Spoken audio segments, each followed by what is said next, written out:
Let's give it a few minutes for everyone to connect.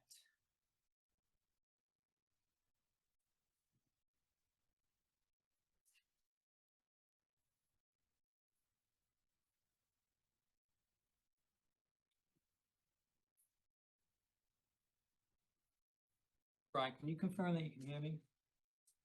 I can hear you.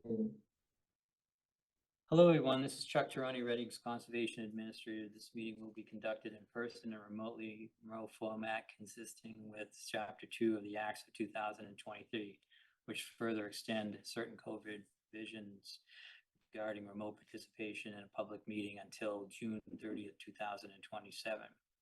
Please note that not all items listed may be in fact discussed, and other items not listed may be brought up for discussion to the extent permitted by law.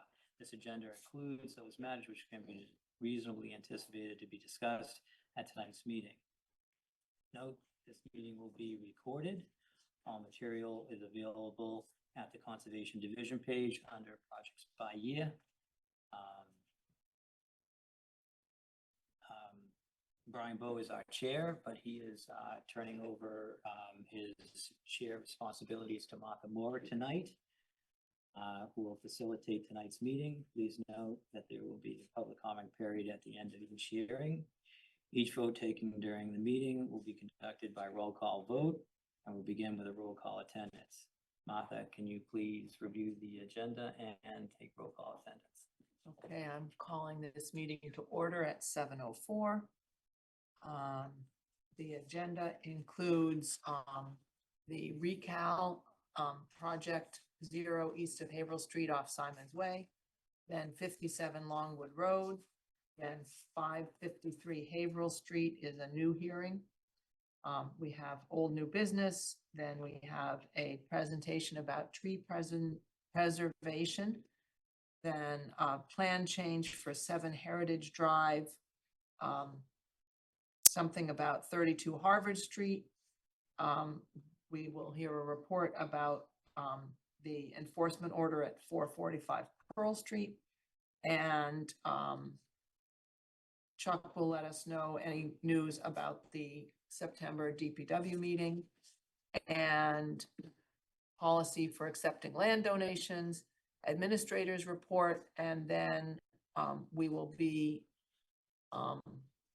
possibly approving minutes, but I think we only got one of the 2 minutes that we're waiting for sent today. So I think we will not approve that today, but people should read it and be prepared to approve it 2 weeks from now and send any corrections so that our minutes person can send out the corrected minutes before that meeting. Okay. I'm gonna start with people in the Zoom and then move to the people in the room. Brian Bowe. Brian Bowe, Chair present. Shirag. Chirag Stilekar, member present. Tim. Michelle, member present. Rick. Rick Hugh, member present. Joe. Joseph Fleury, associate member present. Walter. Walter Talbot, member present. And I'm Martha Moore, vice chair present. So the first thing is 0 east of Haverhill Street. We closed that hearing last week, so we just need to go over the order of the conditions for that and then approve the order of conditions. Sure. If I get his name right, Stephen Cristofelli sent me, so I finished up the order and I sent it to the applicant, which is the town and its Activitas, and Jenna Wood, who's on the line, and they sent back some requested changes. Nothing major. I think there was about 5, and there was some other things in there. There was a lot of highlighting that were that I guess weren't needed. It looked like, but there were some things that needed to be put in. So all the document sections, I corrected that. I didn't need the commission's help for that. We got the dates and times and people's titles correct. One of the first thing that came up is the tree removal And they wanted to make sure that we knew that there was 9.9 acres that's going to be donated. And that donation is going to be, I guess the language and the paperwork all goes through town council. And then it comes back and the standard form is we vote to accept it, and then it goes to the select board. And so that was put in there. There was a error on a wetland flag, which was corrected. I don't have to go through all these, but I can. If there's something in one of these sections that you've noticed and you want to talk about, stop me. Again, the 9.9 acres came up, and one of the things that we want to talk about tonight, after I go over this, is this next section, which is in the findings, is that I put a comment in here that the commission will either eliminate all the granite bounds or only have a few, so we'll understand where they are. So we usually do it every 40 feet and on turning intervals, but it was suggested that that might not be needed here. So they wanted the commission to approve a condition to either eliminate all of them or only put a couple in. So, you know, if you were out there, there would be some sort of marking of where you were. So that needs to be discussed.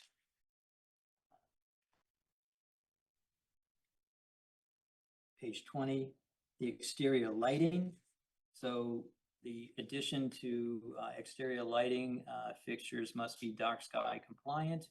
And then we put in with the exception of the pickleball court. And then I put in on top of that, in the event that technology becomes available that allows the pickleball court lighting to meet dark sky compliant standards, any future replacement, upgrade, and modification of these lights shall incorporate such technology to reduce light pollution. So kind of like in a continuation on that, just so we're, in order to, I mean, they don't have the technology now to do the sports lighting and dark sky compliant. As Steve explained to me, getting a shroud on it is one thing, but dark sky compliant, there's a lot of checkoffs for that. So it didn't meet all those standards. So I added that just in case there were upgrades in the future. Might be 25 years from now, but that's what was added. But they will be shrouded. They're actually, it says right here that they're not considered dark sky compliant. We do have the photometrics, which we reviewed, and shrouded or not, they don't extend any further into these areas than they were. If there's some upgrade in the future, they're compelled through this order of condition to come back and meet those standards. And there was a discussion at a previous hearing about making sure that the plantings along the edge of the pickleball area would help to screen light from going into the wetlands. Is that something we can add in, or is that not? That's a good point to put into this right now, because I know that I didn't write that one in there. So hold on to that. We'll talk about the granite bounds and possible screening also. And so just to make sure, I said that if technology is available, then they're compelled to upgrade. I didn't mean that. I meant if technology is available and they're proposing an upgrade, then they have to bring it up to the standards. Okay, that's what it says. There was a item in here that we asked for a bond, and I changed that into, and that bond has to do with the survivability of all the plants within the 100-foot buffer zone. I just turned that into an agreement. So we're going to agree that all the plants within the 100-foot buffer zone survive 3 years. So we do not need to get a bond from them for that? Okay. I actually don't even think it's possible to get a bond from the town, but Okay. but yeah, we dropped that. That was on the suggestion of Steve Christofelli, and that was all of it. So everything that he sent me was incorporated into the final order of conditions that we'll be approving tonight. And it just says in another spot, with the exception of the court lighting. So I think that was a quick rundown of those. And now turning back, that we have that granite bounds to discuss, and the visual screening provided by vegetation condition that you want to talk about. Yeah. All right. Okay. Does anybody have any questions about granite bounds or opinions? And can we put the plot plan up so we can look at where the bounds would be Yeah, or would not be, either Yeah. way?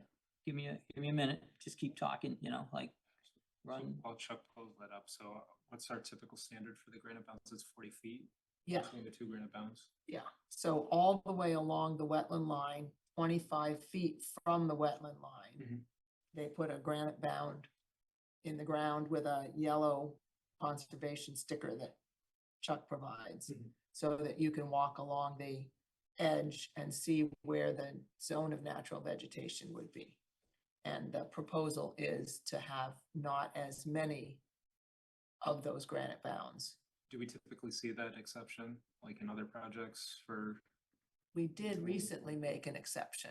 We typically, this is a very generic, condition where they're assuming these won't bother anyone, the granite bounds. So I don't think we've made many exceptions to granite or concrete, but we have encountered sections where every 40 feet brings it through the center of someone's yard, and, granite bound is kind of hard to fall on. So we've changed that. So we've made exceptions. Yeah, the reason why I ask is that the wetland line at the back of the property, there are some slopes down into the wetlands, and people do tend to go off trail, if there's a natural path. So, having those granite bounds, like I know in Millette, they have them. It's a good way to delineate between, butter property and conservation property. I don't know if we would have that same concern with off-leash dogs or dogs walking off the existing trail or anything like that. I would agree that we should not cut down the distance or number. This is the most public area that we're ever going to have next to wetlands, I think. Mhm. And I think it should be reminding everybody, don't go there. Rick? Are there any Tim? other ways of, any other markers that we could use? I don't know what you've done in the past. I haven't heard of any other markers Sorry. except for, like, we have the no mow zone signs at Birch Meadow. Yeah. Near Castine Field, but that's sort of a different function. So I think it's reasonable to have this request, because it's that blue line that extends, can you see the cursor? It's kind of small, but screen left, all the way down around the building, all the way through here and all the way through there. And going from the wetland out, we're gonna have wetland, forest, path, stone dust path, then grass, then pickleball court. So if someone's walking on the stone dust path, they're closer to the 35 foot than the 25 foot. So no one's They're not gonna see this one. really gonna see the 25 foot. But, Is the green line the 25 foot then? Or is Yeah. that 35 foot? not No, sure. that's I know, the blue is the 25, the Maybe the green is blue the is the four. 35. They're not And gonna see the the 25 flags at are all in based on behind. what we're watching. Yeah. They're not gonna see Yeah, the that was 25 that was at all. down the slope there. Yeah. Let's see it. Yeah, so it looks like blue and green are the 25 and the 35 foot line. So How many were you proposing? With the modified.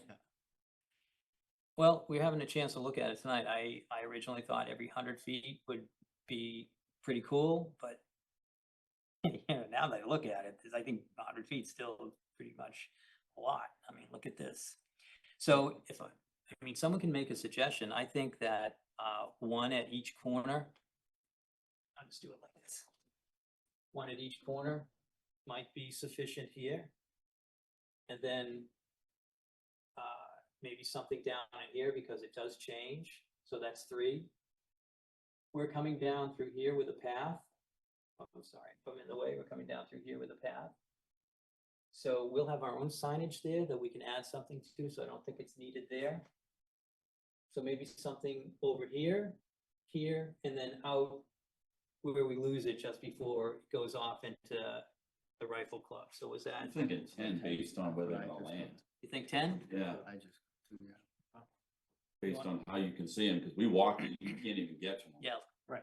Sorry. You're let not me gonna start see them down. if you can't That's walk true. it. I think this is gonna be the most actively used place, which is the pickleball court, because they're gonna go into the, they have to get the balls every once in a while. I and think whatnot. 10 based on the visibility of the area. Do you think 10 would be enough to satisfy you, Walter? I think that they should be densely put around the parking lot area and maybe fewer going away to the upper right. Beyond the pickleball? So 1, 2, 3, 4, 5, 6, 7, 10 dispersed is 9, needed. 10. It seems like 10 still kind of works. 10 might work. Maybe 11. There's one, I like one to get one right at the property line. That might be a good one. So that's 11. I'd agree with that. 11 okay with you guys? Are you okay, Tim? That's, All right. Tim, want to make a motion? I make a motion to have 11 markings over the course of the entire project On the 25-foot line? on the 25-foot line. Walter Talbot seconds. Keo in favor? Brian Bowe in favor. Chirag Stillekar in favor. Michelle in favor. Walter Talbot's in favor. Martha Moore in favor. 1, Right. 2, 3, 4, 5, 6. Think about it. Yeah, we went in a different order. As long as everybody's got- Still there. But we got 6, 0 because Joe is still associate member.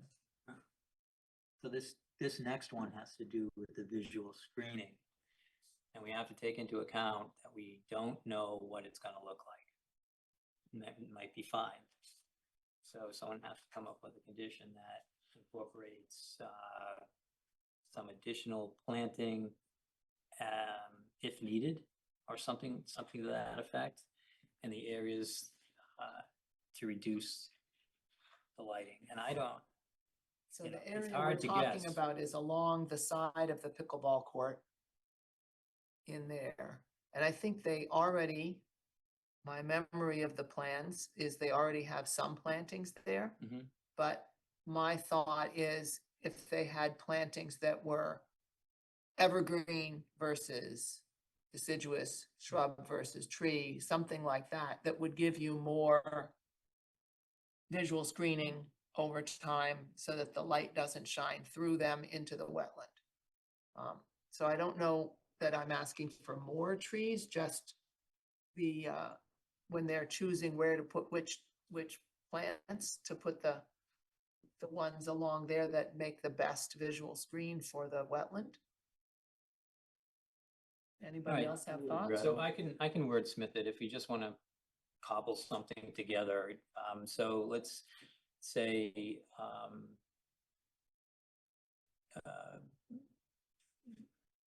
the applicant will,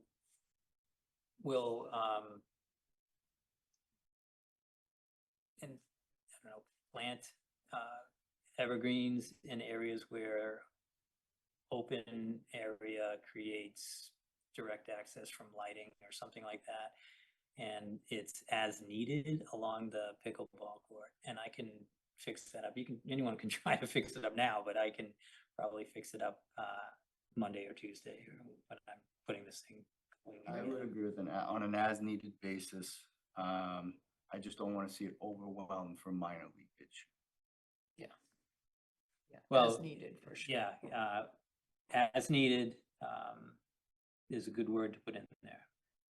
What is the status of all the big trees we looked at in the 25 to 35 foot zone? 300 trees. Being cut or they're being saved?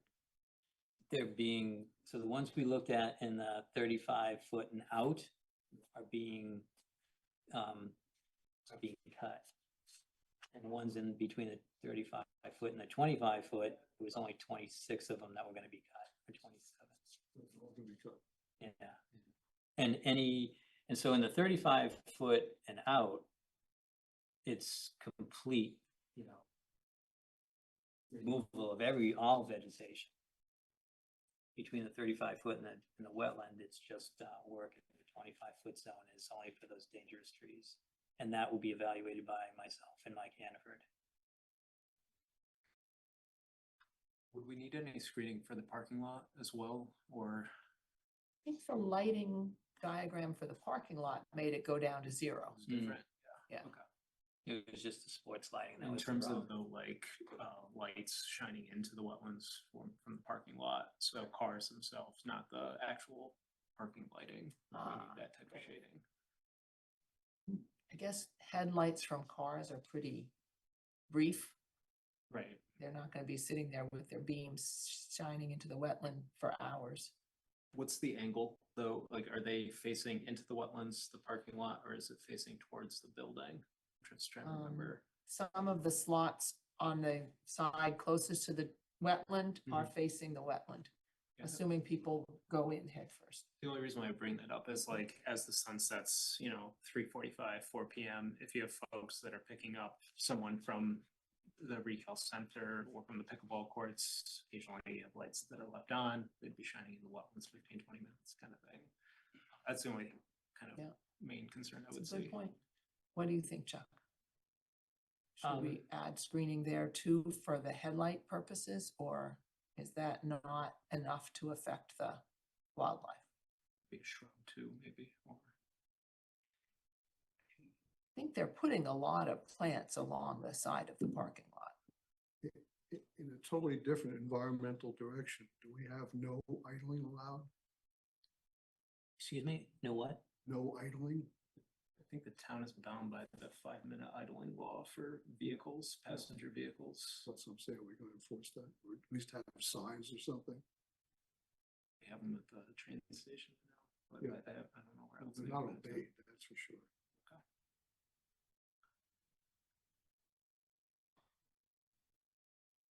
Oh, sorry. Would that be our purview though, or is that, Well, I'm asking, yeah, that'll eliminate the light problem if they're not idling. well, you could turn off your car and still have that lights up. It's not permanent though, so you kind of can't really, Yeah, I'm Yeah. nitpicking. I'm you nitpicking. can't have jurisdiction over something that's temporary. So Chuck, you seem to only have one page of these plans easily accessible. You don't have. I the could look for plan the other ones template. if you want. We, I don't know that it's that important. We could move on. so I don't think they're needed based on the photometrics in front of the parking area. The concern during the meeting was around the pickleball court area because that sports lighting isn't dark sky compliant, everything else is. Yeah. So, that would be a good motion if someone puts together as needed, plans to fill the gap along the pickleball court. And I will fix that to make it sound better. Anybody up for making that motion? You can change it if you I'll make a motion that we, on an as-needed basis, add some type of shade tree where it's necessary. Where it's more than minor leakage. I don't know what those areas are gonna look like, so I would defer to you, Chuck. May I amend Yeah. that to an evergreen, not a shade tree, Yes. but an evergreen? Can someone say native, to the northeast? Native to the northeast. Okay, Aren't you happy you volunteered? Thank to you, do that? sir. great. Can I get a second? I second that motion. Well, that's not really my job, but anyways, we're just moving along here. Yep. Okay, we're good? Yeah. All right, Okay, let's start voting with Brian. hold on Oh. a second. So just to let everybody know that now we've made those two amendments or those two things that needed to be corrected. Now we're turning to vote on the entire package, which is the order of conditions, which you have been reviewing. I thought we those- were voting on that plant screening. I thought that happened already. No, we just No, seconded. We've moved and seconded. We have to have Brian vote to approve it. Brian? Can't hear you. Brian Bowe, favor of the motion. Chirag Stilicker in favor of the motion. Tim Michelle in favor. You in favor? Walter Talbot's in favor. Martha Moore in favor, 6-0.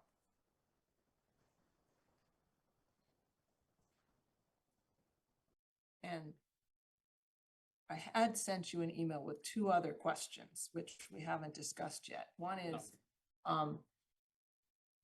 is there something in the plans about concrete washout station? It wasn't in the order of conditions, but was it in the original thing so that we're covered for that? Concrete washout station outside the 100-foot buffer zone. Yeah, That's a fine, when you make a motion, that would be something to add. Or you can say, I accept the order of conditions as amended. And so Right. concrete washout station outside the 100-foot buffer zone will be added as the condition. all right with everybody? Okay, and my other question, and I didn't walk the tree line, so I don't know how important this is, but are there any trees outside the erosion control limit of work that we should get tree protection around? Are they close enough that they could get accidentally damaged by We the have trucks? boilerplate tree protection language in the It's order of already there. condition, yeah. Great, okay, And it also allows me or the commission, when they walk out there, to ask for more additional. perfect. Okay, so are we ready to vote on this order of conditions as amended For what? for 0 east of Haverhill Street? The Which is whole recap. package. The whole thing, Yeah. The whole thing, including stormwater. including, oh, no, we have to make a separate vote for stormwater. I'm good. Okay, so we'll do the order of conditions and then we'll talk about the stormwater permit. Yeah. Okay, all right, So this is Um, Brian. I'll make a motion that we issue the order conditions for 0 east of Haverhill as amended. Walter Talbot seconds that. Brian Bowe in favor. Chirag Stilicker in favor. Tim Michelle in favor. Rick, you in favor? Walter Talbot's in favor. Martha Moore in favor. Okay, stormwater permit. Yeah, that's just, there's nothing to show you. It's on the bottom of the order of conditions. But I think Walter's doing this because he has some comments. So let's turn to Walter and see what he has to say. I'm not happy with it. First of all, I'm not a stormwater designer. To me, as an engineer, what you do is you look at a system, what goes in, what goes out. And if it's a stormwater system, what goes out should be water under control. What goes in is the rainfall. And what concerns me is going through the report, they, hold on one second. I had it all geared up here, of course.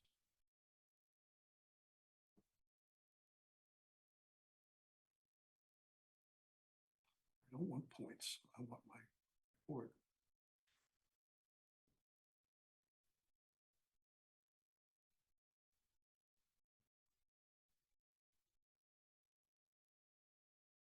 Here we. Section 2.1.6 rainfall. They have rainfall data, table 2, storm event, 2-year, 10-year, 100-year, and then they have rainfall depth. There is no mention of the duration of that rainfall. Is that 3 inches over 1 minute, 1 day, 1 year? So here's the most important design criteria, and it's vague at best. The second part would be that this report was submitted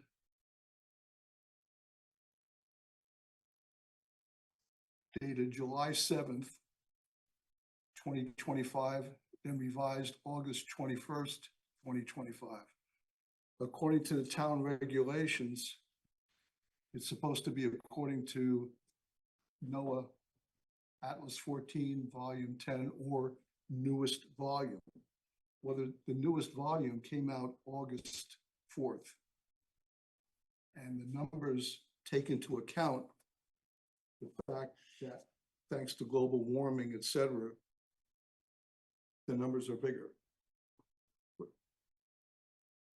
Yes, So we would go by the date of submission, which was July 9th. We talked about this last time. You can't go back on, they filed a permit when it was so those laws. I totally disagree with that. If the predictions now are much greater,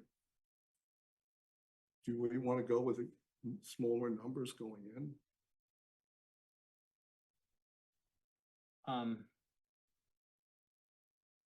I know you have concerns. I think that it's appropriate to be concerned, but I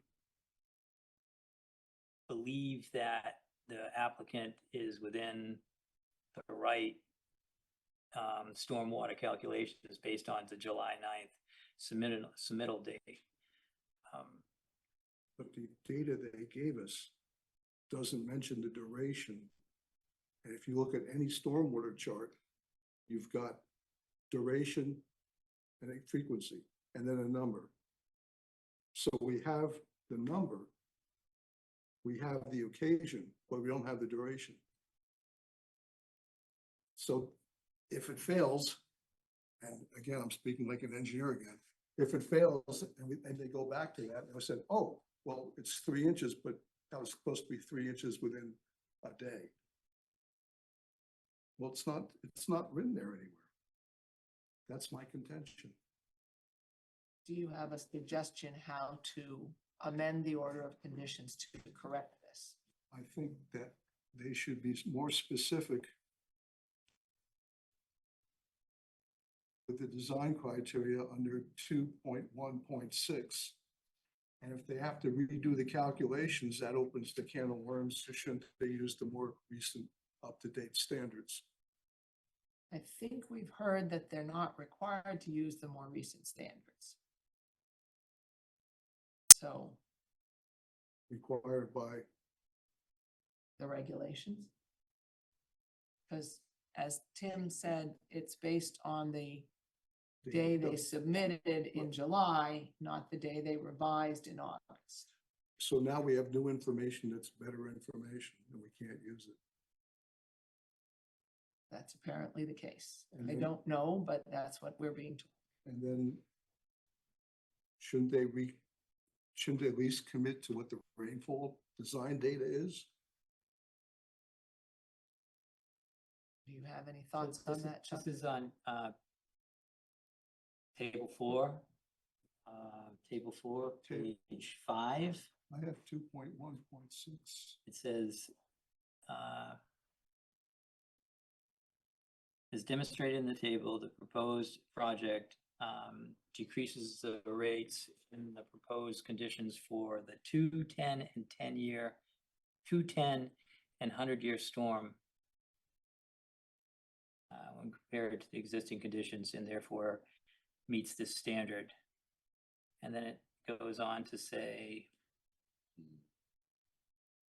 at the bottom of page 4, peak discharge runoff rates, the peak flows were calculated for the 210 and 100-year storm events under the existing proposed conditions and compared, and table 4 summary of rates of runoff. So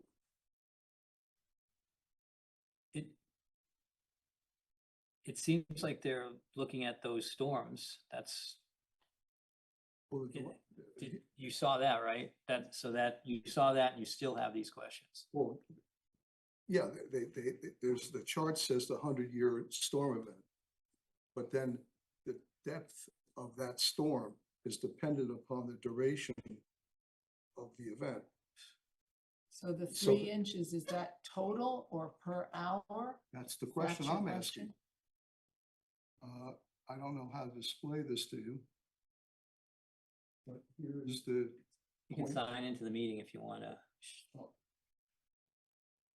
Is that difficult to do?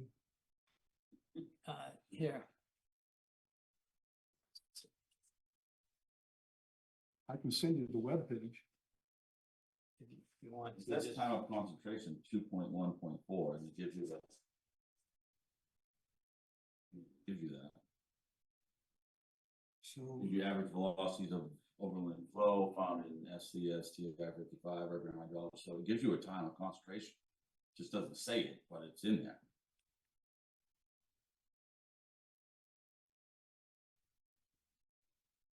if you want to continue on with something else.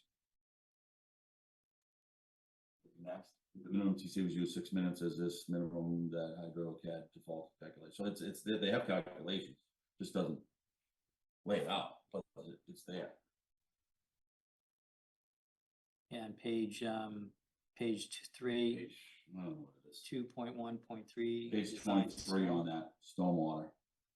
Yeah, Time of concentration, curve numbers, rainfall. which page? It's 23. 2.1.4 time of concentration. And that gives you storm event, rainfall. These calculations, it just doesn't lay it out exactly, but they're there.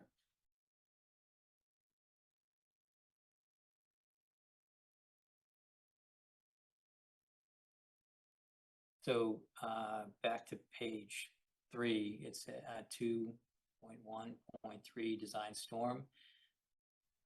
The analysis was performed on the 210. 24-hour type. So You're doesn't- hearing aids in?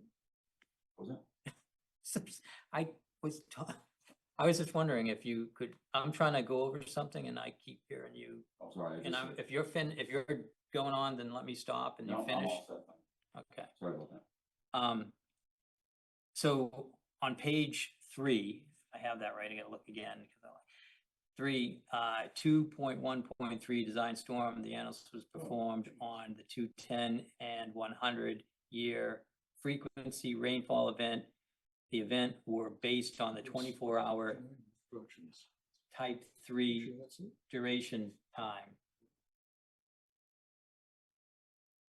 This will show me. And they did use TR 55, which I do believe is, Aha, Walter's in the waiting room. He did it. oh, there he goes. So how do I get, Just Do you be look at patient. page 2? It's 23 on mine, but I'm on a different thing. Maybe it's 23 of 146, but it's 2.1.3. Yeah. Yeah, so 2.1.1 hydraulic modeling talks about TR 55. Yeah, too. Like I said, on my thing, it's a bit different. I have 146 pages on the stormwater report. Chuck's gonna let me in. All right, I'm gonna let you in. Hold on a second.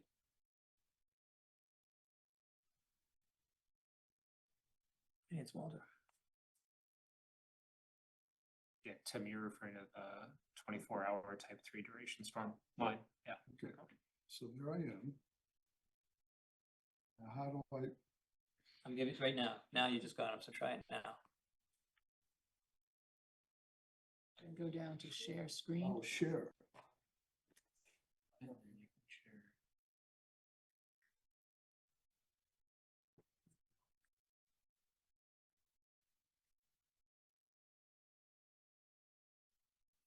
There we go.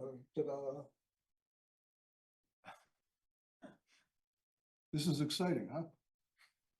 So you can see, to say a 100-year storm, there's a whole column of 100-year storms. Depends upon the duration. So, but I think that duration's the 24-hour, right?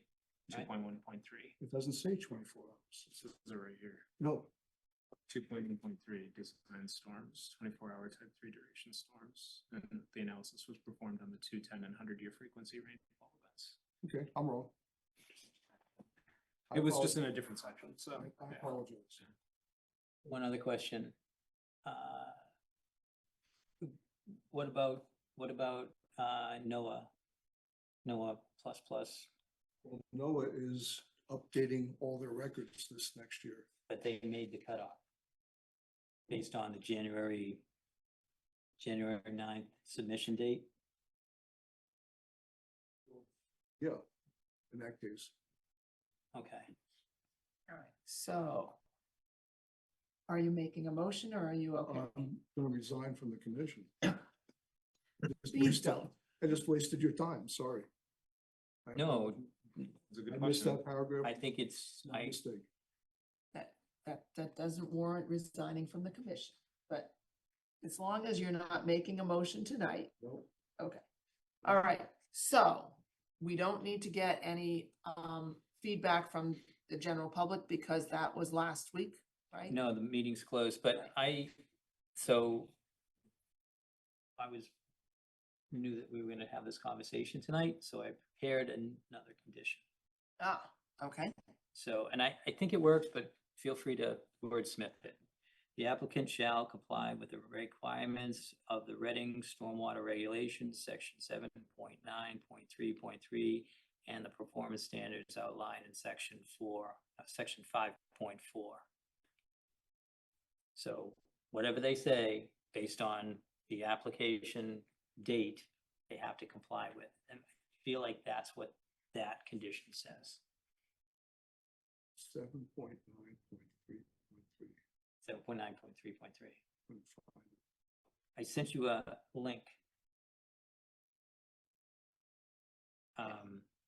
so do we need to vote on So that that's accurate. I got condition? that from, I believe I got that from Andrew McNichol, and I also got some other information for him. And he also reviewed the order of conditions, specifically the stormwater part where that was at, that's in there. And he said it was fine. And so I feel confident about the 7.9.3.3. So does your added condition need voting on before we vote on the No, just- overall stormwater? We have Or to do do we it just do it as as amended? amended again. So maybe that's where we should be at, Okay, okay? and I have a motion to approve the stormwater permit as amended.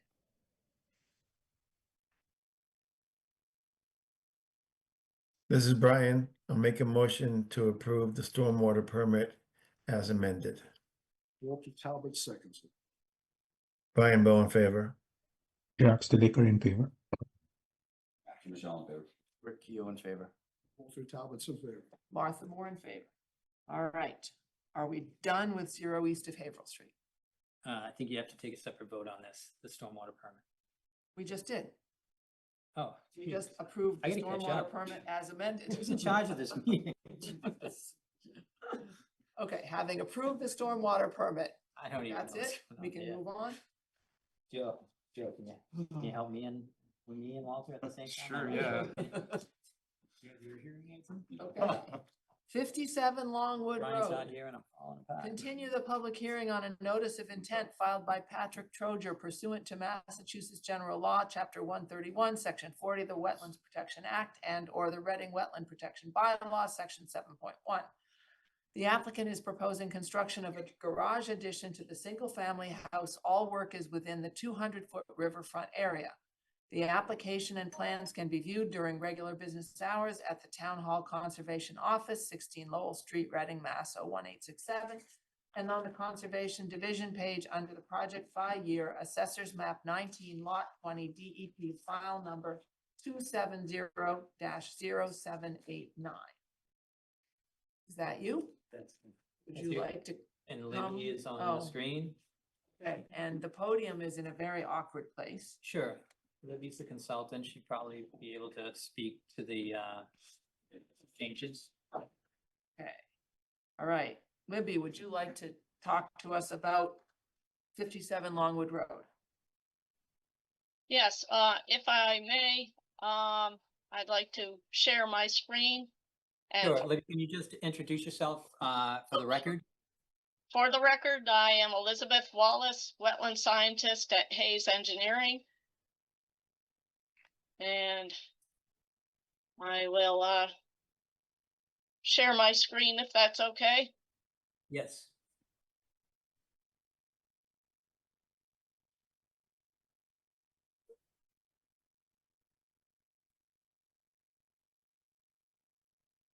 Okay, so the proposal, as Martha said, is a proposed two-story addition of 840 square feet. We can see it right here. This is an addition that has living space above and a garage below. We're proposing the addition along with reconstruction of the porch, covered porch here.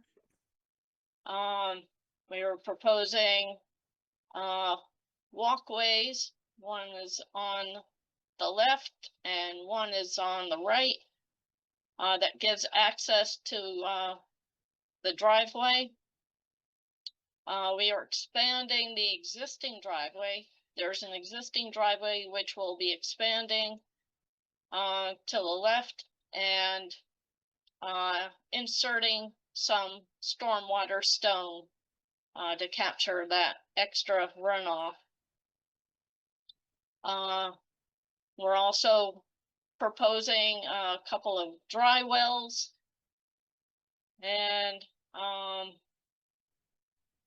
mitigation, approximately 687 square feet of mitigation to the left of the driveway and about 100 to 150 square feet of planting mitigation to the right. The lawn to the right is temporarily going to be used to store the waste containers, soil and material, and act as a staging area. All that material will be taken out at the end of the project and converted to a planting area. As I mentioned, there are two turf stone walkways, pervious pavers with stairs. There's going to be another proposed wall, retaining wall, at the left-hand side of the expanded driveway. They're going to replace the existing wall along Longwood Road. There's a short section that's holding up the lawn area to the left of the driveway and the proposed addition. And this wall will be taken down and replaced. As part of the construction, the proposed driveway expansion will be graded and paved with binder in the initial stage of construction so that the construction vehicles won't be dragging sediment in and out of the driveway area. That will be paved, so there'll be a stabilized area for the work vehicles to park and come in and out of. There will be demolition. Part of the existing garage will be demolished to make way for the proposed addition.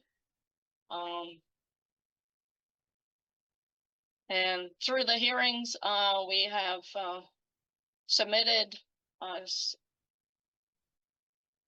some additional information. We did an alternatives analysis that pointed out how this project complies with the Wetlands Protection Act and how it complies with the Reading Wetlands bylaw. We've also submitted since the last Conservation Commission hearing, a planting plan for the mitigation area.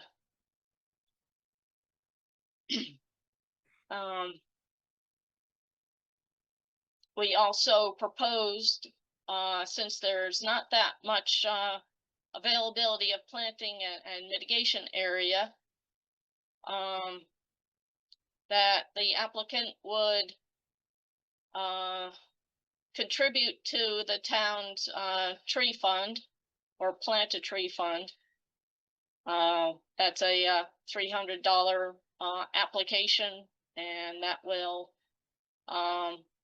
allow the town to plant 1 or 2 trees at a place of their choosing, usually street tree.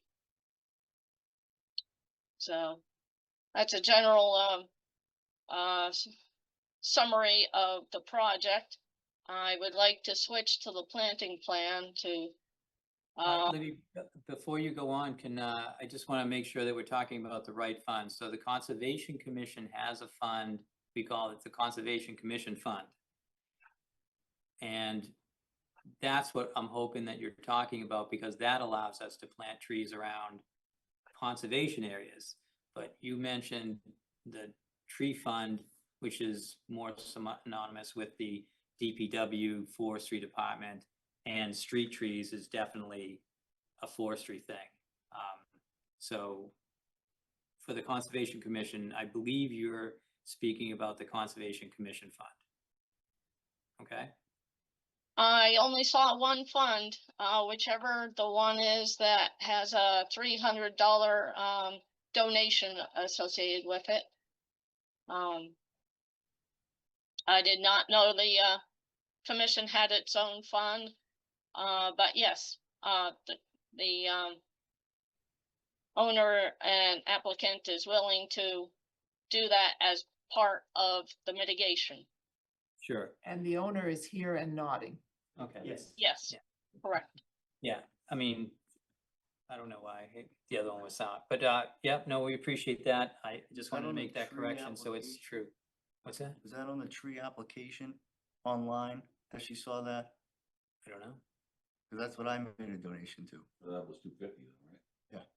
Yeah, so I don't know where the But there 300 wasn't an came from. I option thought for the the 300 came conservation. from what they're willing to pay for the work that they're doing, not some sort of, yeah, so I didn't, No, that's the application for the tree.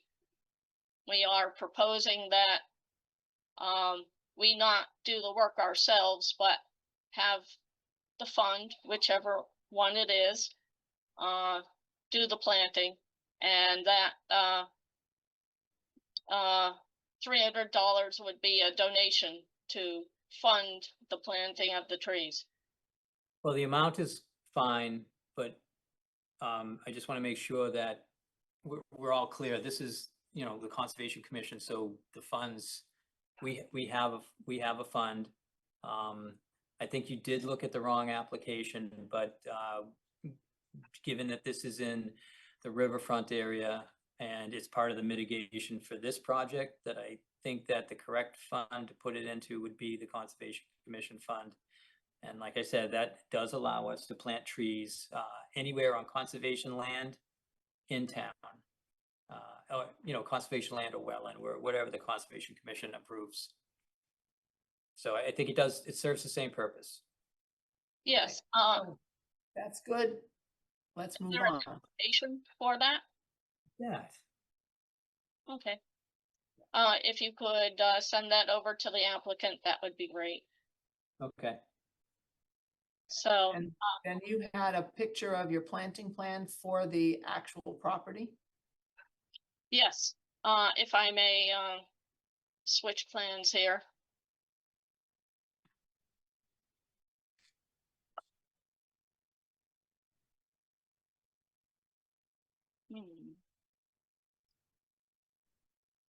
Hmm.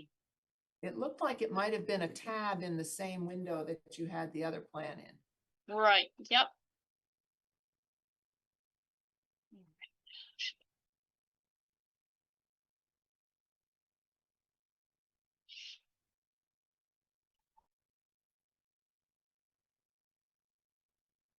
There.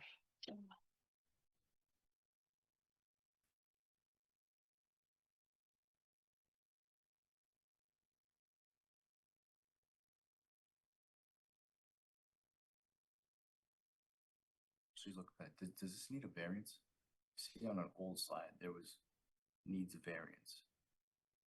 Is that approved? So sorry for the delay.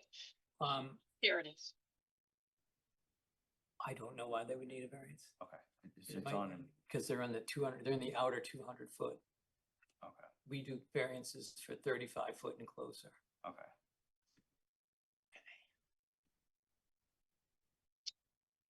All right, just to review, Might be a this, building thing though. Oh, okay.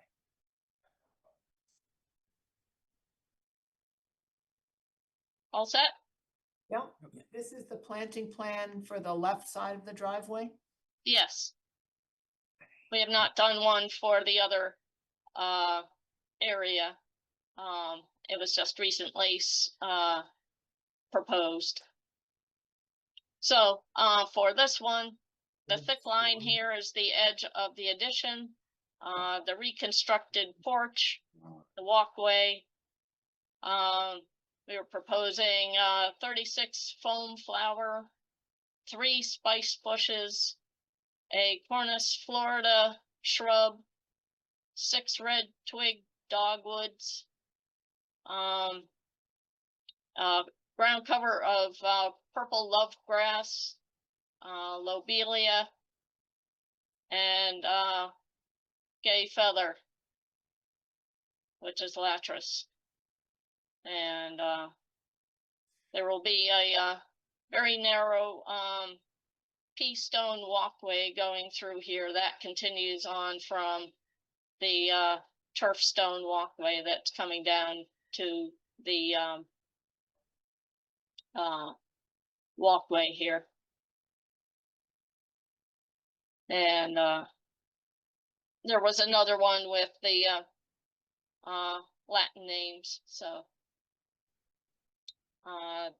that's what we've submitted for plantings. I Anybody believe on they're the all commission native. with questions? Say it again. I said, anyone on the commission with questions Thank you.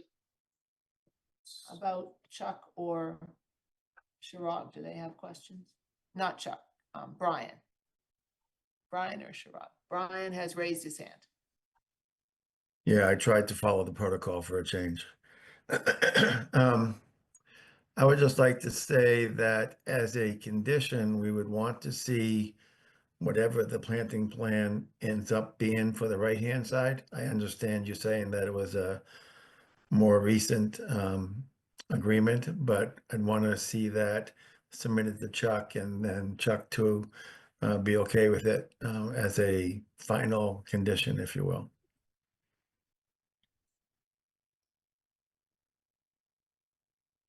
Is that acceptable, Libby? And okay, Yes, the applicant says yes, Libby says yes, okay. Submit planting plan to Chuck, okay. All right, I had a couple of questions about this left-hand side. The diagram points to one Cornus Florida, which I believe is flowering dogwood, but it Yes. looks like it has 3 of them drawn in the diagram. So are you planning to plant 3 or just 1? I believe the applicant's landscaper is here online. Perhaps he can speak to that. Is Nick, that are you Tim? on? Is that Tim? Nick? Nick? Okay, So Is it- I believe that if 3 are shown, 3 are proposed. He just didn't put a sure, number. let me get him on. There he He's coming is. on, yep. Hello, yes, you were correct in saying that it was a miss on my part not to mark, but there are 3 there lined up in a row, and it is a flowering dogwood. And we would want that to be a true native flowering dogwood and not a horticultural variety. Yes, Okay, So 3 flowering dogwoods. And Chuck, you sent us something about purple coneflower being not native, but I don't see purple coneflower on this list. Yeah, maybe, Libby responded. Nick, is that you? Yes, it is. So I did receive the desire to change those out. We made some recommendations to, the coneflower is native. I believe it's just not native to New England. So we made a little bit of mistake on that, but we also gave 3 options for, a New England aster, which I believe would work great, and a smooth aster, which are both native to New England, and have similar growth habits. With regards to the planting on the right side of the driveway, I would want to stay consistent with what's there. If those plants are approved, I wouldn't recommend to add any new plants. We would just use the same palette in the other area that we were trying to develop. So, but I'm not even seeing coneflower on this planting plan that we're seeing on the screen. Right, it's foam flower. I think there was a little bit of confusion. Foam flower, Yeah. aha. Okay, so you're switching out the foam flower for asters instead. Yes, yep, All right, and then you're gonna use those same plants on the right-hand side arranged in some way. yes, yep, understory plants. I was gonna use the understory plants that are there because I believe it was only, was it 200 square feet, if my recollection? The area on the right side of the driveway that was being asked to mitigate? Yes, approximately, and there are manhole structures there, so a ground cover would be appropriate. So I would want to just, look at this plan and then complement that area with the same plants. Okay, and then you would still submit that diagram to Chuck when you're ready. But Yes, that sounds like a good idea to me. Any comments from other commissioners? I have one, and as long as you're updating the plan to show the right-hand side, you might as well correct the Corners, Florida to show the 3 of them. So when people come to look at it for compliance, they'll see the right number. I agree. And it also helps for the team who's installing them to get it exactly right too. So it definitely, That would be good. Yeah, and you're gonna switch out the foam flower for an aster. exactly. Well, if I had 3 recommendations, my top one, the New England aster, I think is a great choice if it's okay with Chuck. Yeah, that seems fine. I think Martha agrees Yeah, also. I Yep. agree. Okay, Perfect. I can absolutely do that. okay. Any other questions we have? Is this adequate mitigation? Are we good? Can we ask for comments from the public? Sure, let's see if there's If any. anybody is on Zoom, raise your hand. It's in the reactions button at the bottom.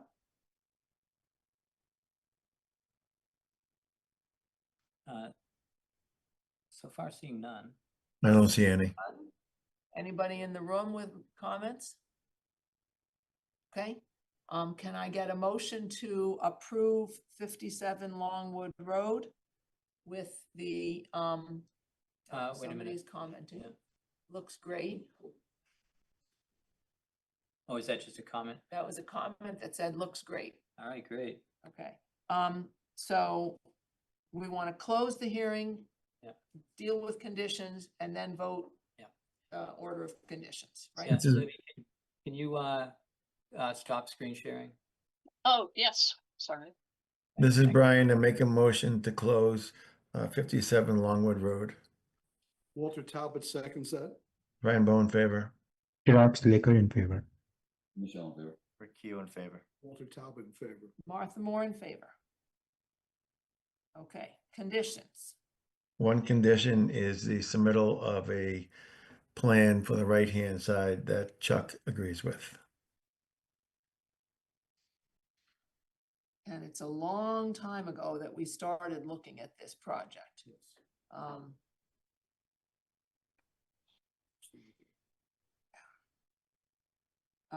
We've got the condition of donating to the Conservation Fund. Conservation Commission Fund. The amended planting plan for the left showing asters and 3 dogwoods. Do we have any conditions about the actual building process? We've got a materials and soil stockpiling area marked. We've got a dry well proposed to help with water runoff. Yeah, I think we're fine with everything other than the mitigation. So now that we're okay with the mitigation, I think we're good to go. Okay, We just want to remind them about the 3-year survivability. aha. All right, and we Good point. want 3-year survivability, 100% for trees, 80% for shrubs and ground cover. Is that correct? Okay, everybody on the commission is nodding. Yeah. Okay. Okay. So, and you've got that in your list of conditions, Chuck? Yes, I'll add that to it. All right. Any other comments? Right, can I have a motion? This is Brian. I make a motion to issue order conditions for 57 Longwood. Walter Talbot seconds. Brian Bowe in favor. Chirag Talekar in favor. Michelle in favor. For Q in favor. Walter Talbot's in favor. Martha Moore in favor. Okay, All right. You're all set, Libby. Thanks for sticking around on this one. It was a long time, huh? Thank you for your Up with your patience project. and appreciated. Have a good evening. Thank you. All right, bye now.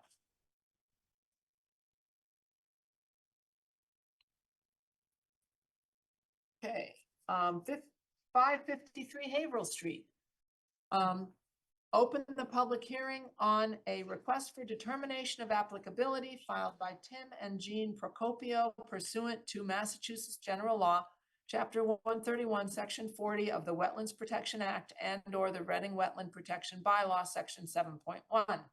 The applicant proposes constructing a 34 by 64-foot sports court with a chain link fence and lighting. All of the work is within the 100-foot buffer zone.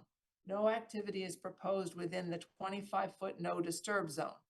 The application and plans can be viewed during regular business hours at the Town Hall Conservation Office, 16 Lowell Street, Reading, Mass. 01867, and on the Conservation Division page under the project by year, Assessor's Map 46, Lot 175, Reading, file number 2025-14. Okay. And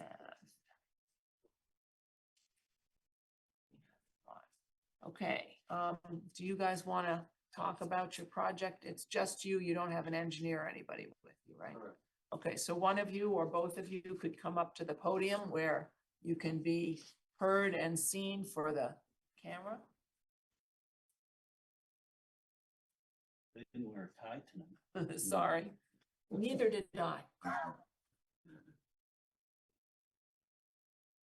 All right, so can you tell us a little bit more about your project? I'm especially curious about where you're planning to put the chain link fence. Because it says sports court with chain link fence and lighting. So I'd like to know more details about both of those. So the chain link fence would follow the, Seth, say your name. so excuse me. Oh, yeah. Timothy Procopio, 553 Haverhill Street, Reading. Thank you. Chain link fence is gonna follow the perimeter of the court. How tall is that chain link fence? I'm thinking on the wood line, I was gonna go like 6 feet, but on the side facing the house, I was gonna keep it down at 36. Okay, so no more than 6 feet. Okay. And then it's a homely drawing, but my lighting, I tried to show where I was gonna put the lighting in the middle of the court. Mm-hmm. And it would be the lighting of Chuck's request, which was the, Dark sky compliant lighting. And so you'll order that specific kind, or have you looked into it, or you just? I haven't haven't done any research on it. So would it be okay when you do find it that we review that lighting and approve it? Okay. So you've got both sides of the court lights shining in at the middle. Correct. Okay. And it'll be on a switch, not a timer. So it'll be you turned on when being used, shut off when not being used.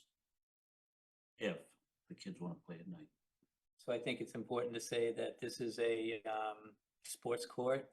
From what I've been out there a couple times for the grandchildren.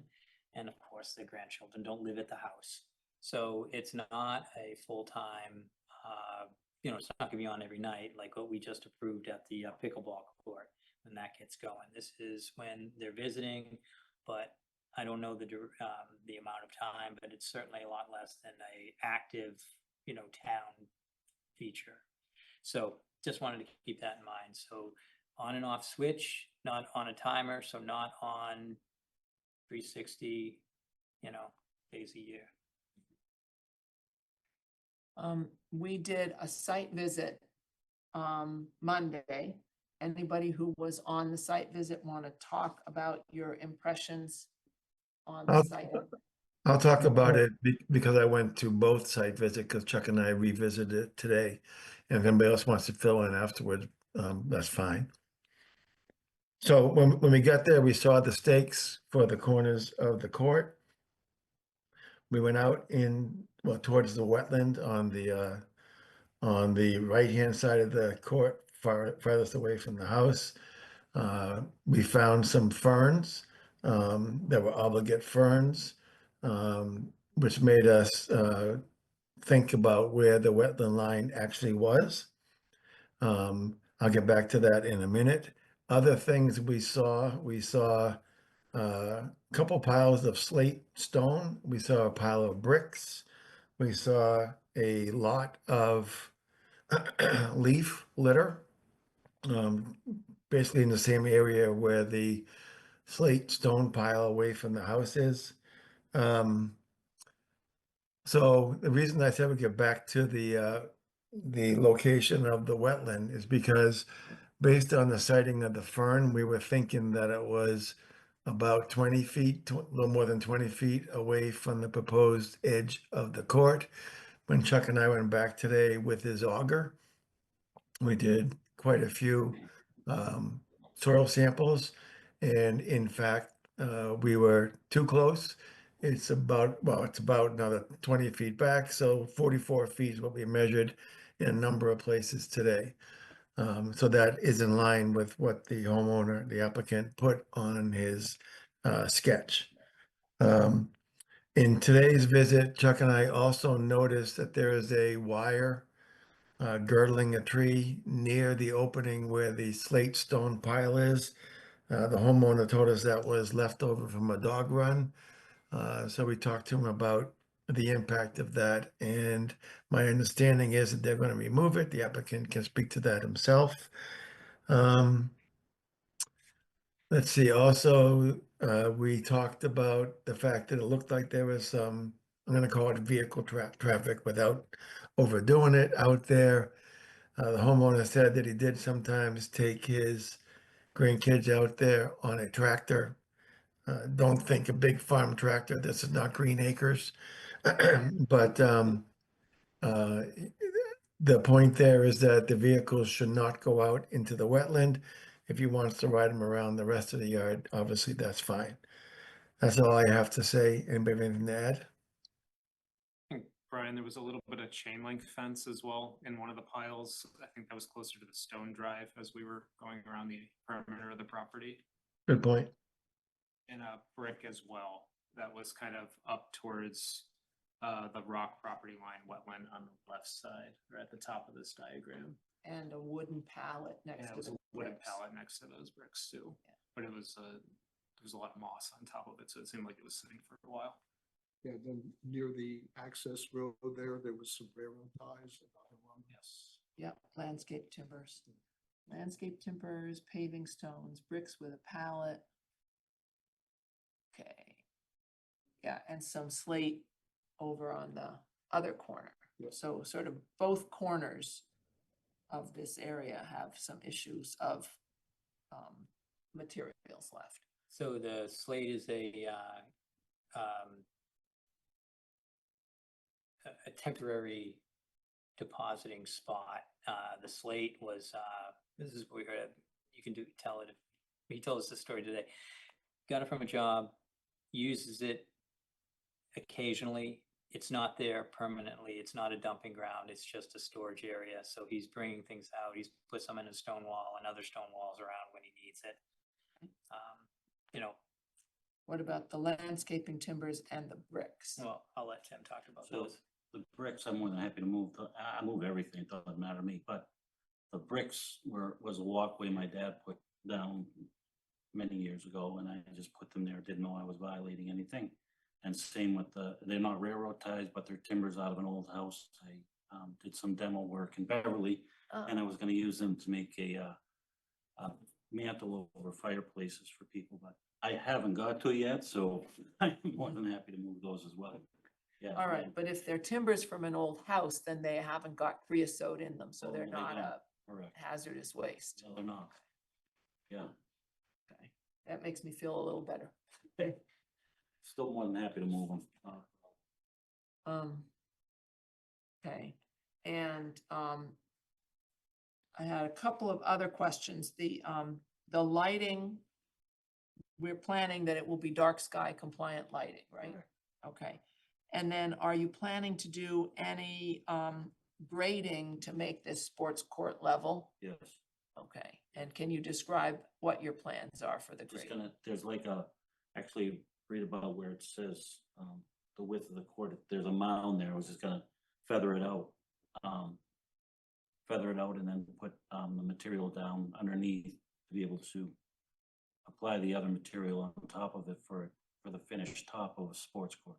Yeah, Okay, so most of it does not need grading, just the part where it says 36 feet? right in that area, there's a mound, I gotta take it out, of course, to make it level. Yeah, And I was just gonna bring it down into the low area of it. okay, Because it's lower, closer to the 21 mark. okay. So So it's you're just gonna, dragging it down. you're gonna yes, spread correct, the soil out to Correct. make it level Correct, within the parameters of the sports court. correct. And, are you putting in like a layer of gravel and then a layer of concrete? What's your materials you're gonna build this out of? Yeah, well, it's tight pack. You put about 6 inches of tight pack down. And then on top of that, a hot top. Okay, does anybody on this commission know anything about tight pack? Is that above the ground or are you gonna dig it out? Is this gonna be sub-level? Yes, yes. So Then what are you gonna do with the soil you dig out to put the tight pack in? That's what's gonna, okay, so if it's higher at the 36 mark, Mhm. if I dig out there, it's gonna be able to give me the soil to be able to lift up on the lower end to create a more level court. Yeah. Tight pack is what they put underneath your, on top even on your main streets. Okay. Um, And does that raise your level court up another 6 inches then? Correct, Okay, so you're not digging down into the soil, you're raising it up, so there will be a little bit of an edge, like a step down when you leave the court. well, I was hoping not to have to do that because what I'm taking out of the mound and what I'm digging down, I'm gonna be able to bring back to the sports court so that you're not gonna twist your ankle stepping off of it Okay, and feather it off. okay, so you're gonna have it slope on the edges, Correct. not a step down, but it Correct. will slope down to the existing Correct. grade.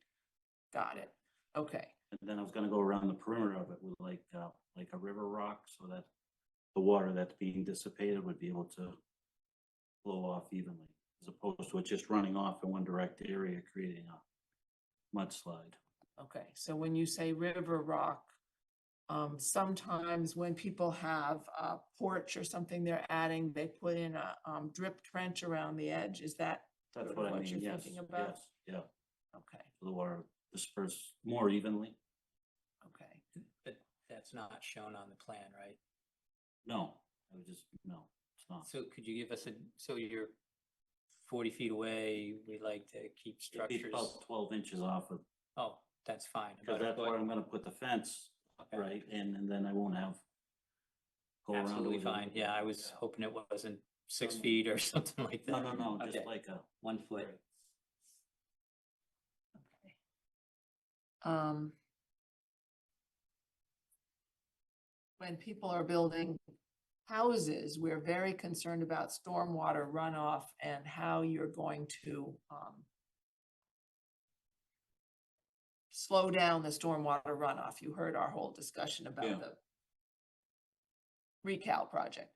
So is this a big enough project? We need to worry about stormwater runoff, and is this river rock sufficient? Yeah, I mean, I think if it doesn't go into the river rock and it jumps that, has several feet of lawn to slow it down, that's, gonna prevent any erosion, so it's established lawn. Are you're gonna try to be very surgical with this Mm. work, and you keep as much lawn Boss as is here. possible? The boss is here, has to be. Okay, yeah, because, entering in from one side would be great. The back side and the side next to the wetland, if we could maintain as much lawn Sure. in those areas, that would be great. You didn't drive on it to create dead spots for the erosion. Sure.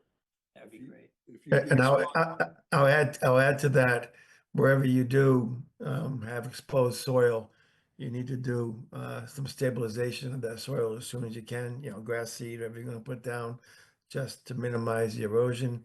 It's a pretty flat piece of property, so I wouldn't expect a lot, but you still wanna get it reseeded pretty quickly. if you do this to the same standards you did your garage door, you're gonna- You were the one who wanted, she said I had a customer. if it's missing one day, you know what it was. Okay. Um. I had something else I was gonna ask, and I can't remember anymore. So Um, while you're thinking of it, I do have one more. Yep. I think I know the answer now from your description, but just to be clear, you're not planning any kind of a retaining wall, right? Correct. Okay, that's great. Okay, Martha, back to you. Do we need any erosion control during the construction of this project? And I'm gonna ask Chuck that as the expert here. Yeah, Or is there I enough have another lawn? address in my mind, and I want to say, not gonna, with all this disturbance, we should have erosion control, at least on 2 sides. The side next to the wetland. So Okay. that could be mulch sock, or that can just be silt sack, Okay. or silt fence, sorry. So along the side that you were in today, I think it's, Exactly, and then the backside where it says wood line. okay, yeah, So toward the stones and toward the wetland. Yeah. So around those 2 sides, and that erosion control line would also be your limit of work. correct. So, you put it as close to the project as possible, but giving you enough room to work around the project and protecting the existing lawn on the outside. Sure. Okay. Just to confirm, the chain link fence, that will be directly around the sport court. It's not gonna like extend closer to the wood line. No, That's right immediately. Okay. and then just to help you with seeing that chain link fence in the road, I mean, in the woods, I use it. I tow it behind a tractor to level out my driveway. Perfect. So Sounds that's good. all that I use that for. Okay, cool. No, we were just walking around, we noticed it, so. All right. Any other questions, comments? The question's been seen, but how do you get there? I wasn't on site, so I'm trying to figure out on Google Earth how you get to your house. Oh. It's not accurate, ask Josh. Yeah. Their it's a driveway quick is question. 2 houses up. How From their property. do Yeah. you get there? And the people how does it so you can't see the yard on Google Earth? Yeah, if you're driving on Haverhill Street, there's a address sign that has 2 different addresses with a big gap between them. That's how you get in, is this That's what you other drive. driveway. It's fun. Yeah, You can drive by and make a U-turn and come back. which is what I did.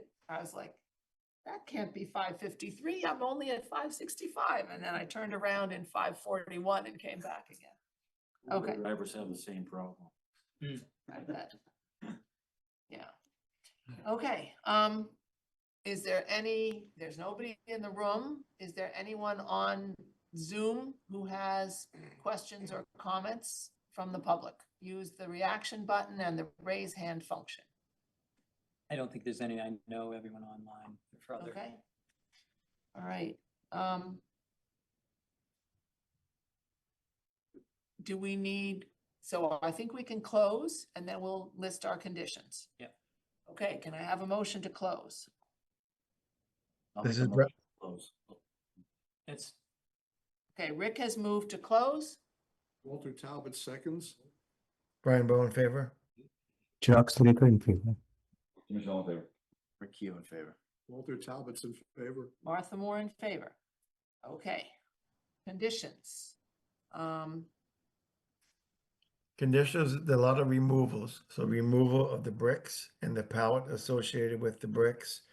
The removal of the leaf yard debris, not down to the bare soil, but down to the point where the leaves are showing degradation. The removal of the wire that's girdling the tree near the slate stone pile. I'm out of thoughts at the moment. Anybody else step in? The lighting needs to be dark sky compliant and it's on a switch, so it's only turned on when it's in use. and review and approved by, Okay, Chuck will review the lighting once it is chosen. Mhm. The river rock around the edge, 12 inches wide, will provide the stormwater runoff control. Okay, And Martha, did you list erosion control around it? I have not yet. Yep, Okay. erosion control on 2 sides and protecting the lawn from damage as much as possible. And Brian said stabilize any exposed soil. And the timbers, I think, right? Removal of the timbers, or did we mention that? Brian didn't mention removing the timbers yet? Okay. Was he gonna use the timbers? yeah, it seemed like some of that That's true. stuff was Okay. there to stage. And I wanted to ask, Tim, if the bricks, you know, it sounded like there was more of a sentimental reason why they were there. Are you okay with throwing them out or moving them? I'll put them where I don't have wet. Can I do that? I want to store them. I mean, I don't know. Okay, I just wanted to, Yeah. I understand why you were putting them there. And the other thing seemed like the chain link fence is used during the winter, so it's not permanent. Yeah. And he just sounds like a, he sounds like a typical carpenter, that, He does that, all his own that work. timber, that he's got ideas for that, it just hasn't got to it yet, so that's not permanent either. Well, and besides, once I heard that it was not creosote soaked, I'm fine with the timbers staying there until and unless he uses them for a mantelpiece. In which case Brian wants one. Okay. Yeah, well, we'll talk about that. I'm also less concerned about the landscape timbers because they are farther from the wetland. So, you know, we've got the wetland line on one side and on the other side, and the landscape timbers are on the third side. So they're on the opposite side of the sports court from the wetland line. So we're okay with leaving the timbers? I am, I'm going with the carpenter side of this. Okay, That's what's making my decision. okay. And how about the slate is, I mean, because that's. I think the slate's a very a work in temporary progress. thing, Yes, yeah. it is. And it's very heavy to have to. The do. wetlands further away where the slate is, seem to be further out, so it was the slate, the lawn, the slate, the leaves, the wetland, so it was further away. All right, my thought about the slate would be sort of like what we say to people with play structures for their kids, you know, when you're done with it, it shouldn't be there anymore.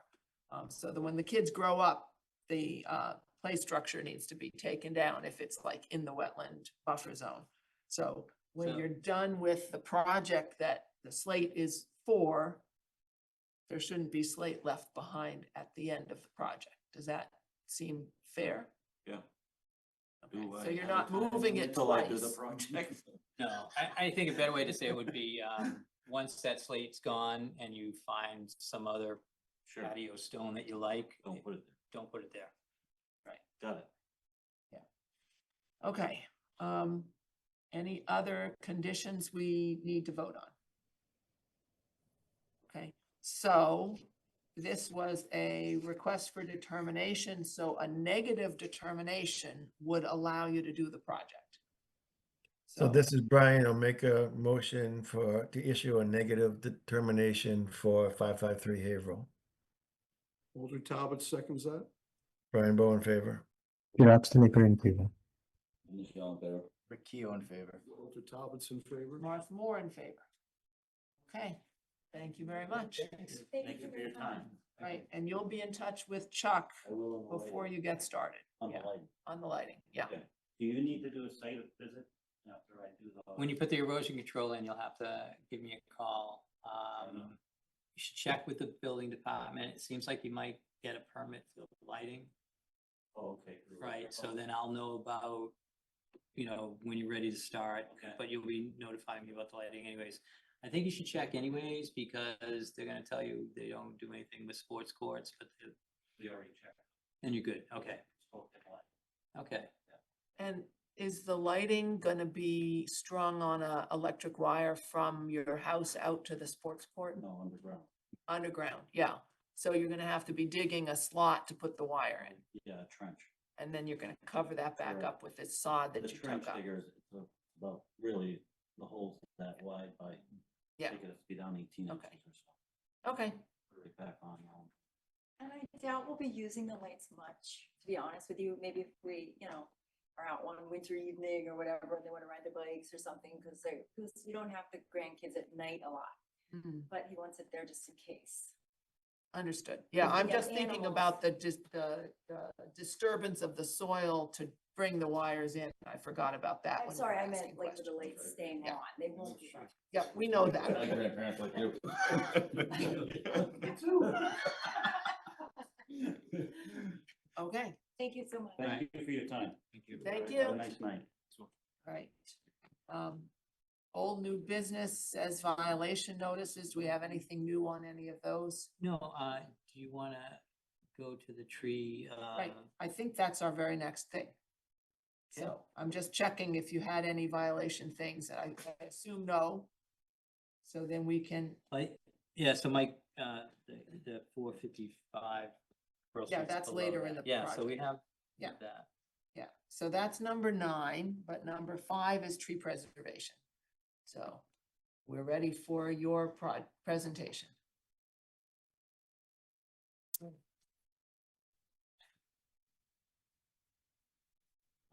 Hi, folks. Gennady Pilowski, 3 Harriman Avenue. Thank you for taking the time to listen to this presentation. I am with Reading Climate Advisory Committee. This is about 10 slides or so, and it's really here to kind of facilitate a discussion. I would like to hear a little bit more from you, your opinions, and you're also kind of involved in what I'm about to pitch. So I think I need to get your buy-in with this. Chuck, you could go to the next slide. So what we are proposing is to preserve the tree canopy that is in the residential neighborhoods. We already have things in motion that does this for the town forest on conservation land, as we just heard like an hour ago, as well as on the land that is owned by the town. We don't necessarily have something in place that is able to address removal of the trees in the residential areas. So this is kind of like the focus to make sure that we have the ability to maintain canopy throughout the town. You could go to the next slide. Thanks. So I will briefly mention that there are plenty of benefits to the trees. I don't know how familiar you folks are with trees and nature in general. That was a joke. Yeah. So there's plenty of benefits, right? I don't think I need to preach to you about the ability for the trees to prevent erosion, provide natural environment, as well as affect us humans in a positive manner, be it by providing shade, attenuating sounds. And so that's sort of the motivation for preserving trees in our town. Next slide, please. So the way I think we can achieve this is through a bylaw, and we would incentivize developers to plant replacement trees or contribute to the town so the town can plant replacement trees on their behalf. This bylaw that I would be pitching is based on something that's already been implemented in other neighboring towns. Arlington, Lexington, they have something in place that does pretty much just this. And it focuses on whenever there is any kind of major construction within the residential area that ends up removing trees, effectively replacing them post-removal. Next slide, Chuck. Thanks. So this bylaw would apply to construction sites, such as I don't know. I'm not going to mention specific examples, but if there's any kind of new housing that is being built in Reading, this would be applied to that, as well as any very large additions to the homes that already exist in our town. This will not apply to things like dead trees or dangerous trees that are potentially going to fall down and cause damage. And it obviously doesn't apply to tree maintenance, so you can still go around and prune the trees as you deem fit. Next slide. So the procedure for developer would effectively to come to the town and obtain a building permit, which they sort of have to do anyways. And along with that building permit, they will receive a tree inventory sheet. They can then visit the site where the development will occur, measure the diameter of trees on that site. One question, who's measuring? Who's The they? developer is responsible for measuring Okay, the trees. okay. There's a specific metric. I believe it's called full width at breast height. TBH, diameter base height. There we go. Perfect. Breast Thank you all. Breast height. Diameter at breast height. I think I was confusing you with the Gaussian distribution. So diameter at the breast height. That determines how thick of a tree you're effectively removing. So the developer would need to then denote that we're removing this many trees, which equates to this many, call it inches in tree diameter. They can then fill out where the replacement trees will be going and the size of those replacement trees. And that effectively removes some of the owed diameter. So it's not 1-to-1 replacement of trees, but rather if you remove a 10-foot tree that's 10 feet in diameter, it's a pretty large tree. Suppose there's one somewhere in Reading. You would then replace it with call it 5 trees of 2 feet worth of diameters. And then so the developer would return this form and submit it to the town. They would submit this form to the town as well as any fees for the missing diameter, if you will. And so they can then proceed with that work. There's very little slowdown here.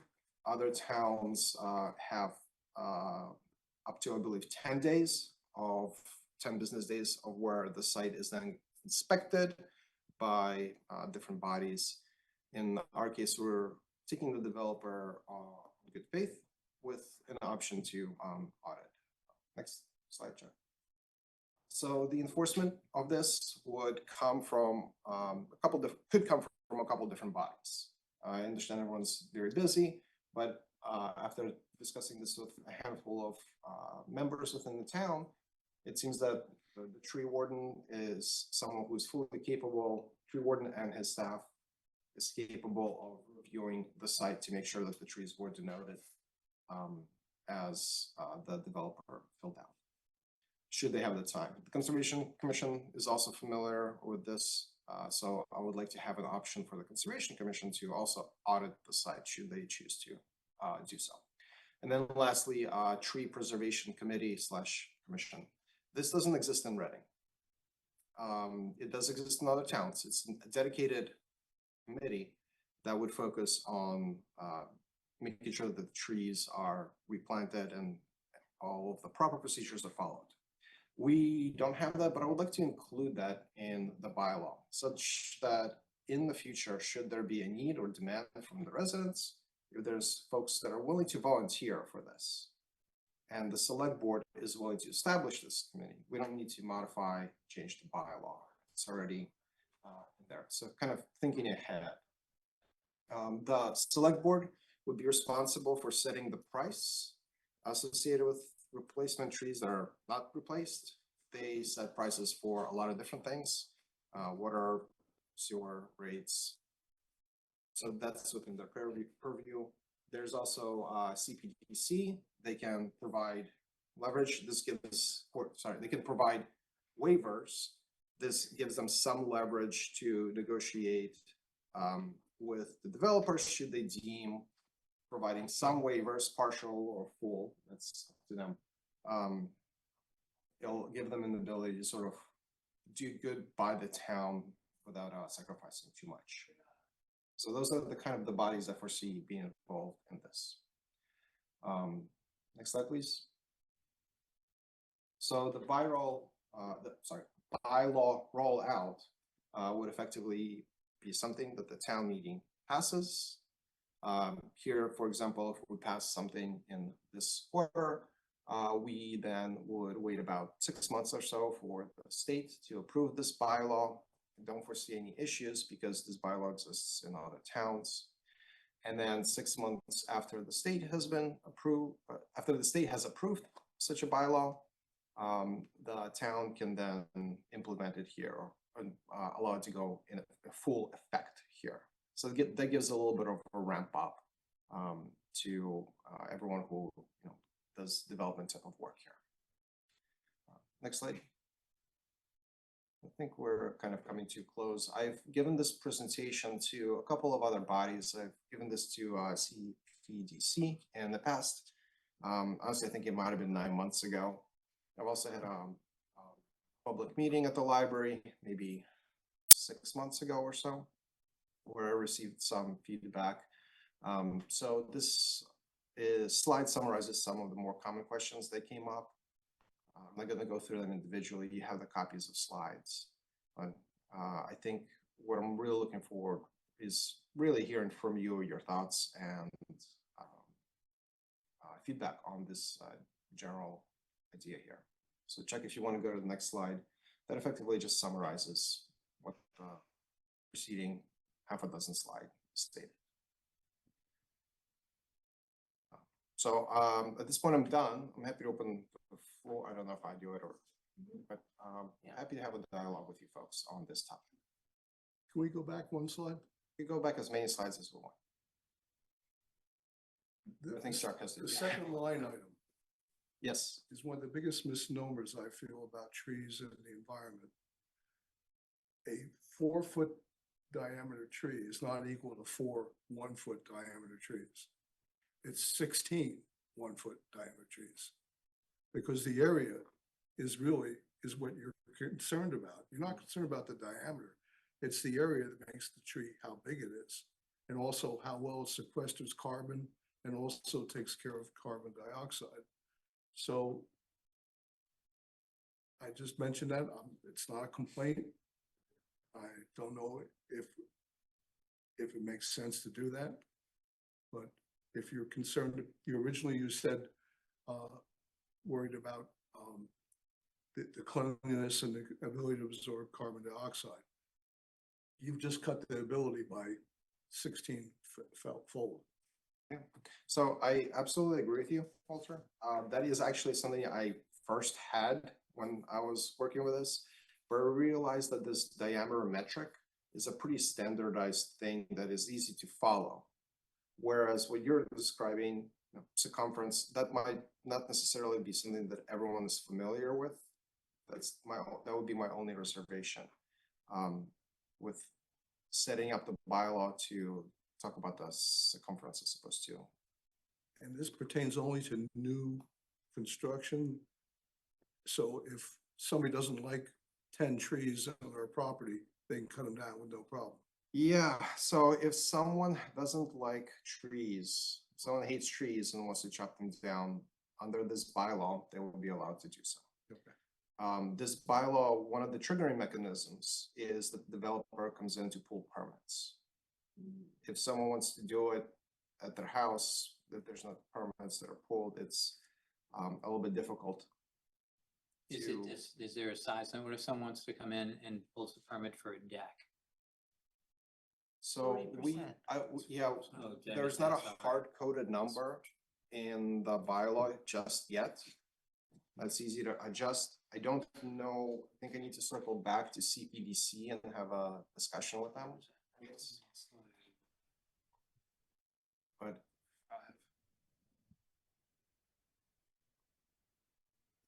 This one.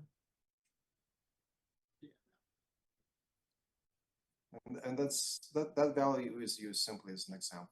Mhm. But yes, if you have a substantial addition that you're putting on your house that requires you to remove trees, you should then fall into a category where you should replace them after your addition. Yeah, 40%. I know that a lot of trees get removed just for a small addition. That's probably not 40% of the house that they're adding it to. So for what it's worth, that might be a very large number, and you're not going to capture a lot of trees that way. I like that. One of the things I thought you might want to think about is you might want to understand who you're going to work with, because seems like you're working with the building department, the CPDC, conservation, the forestry department, DPW. So it would be best to have like a champion, a leader to work with you. So if that's the forestry department through DPW, that's great.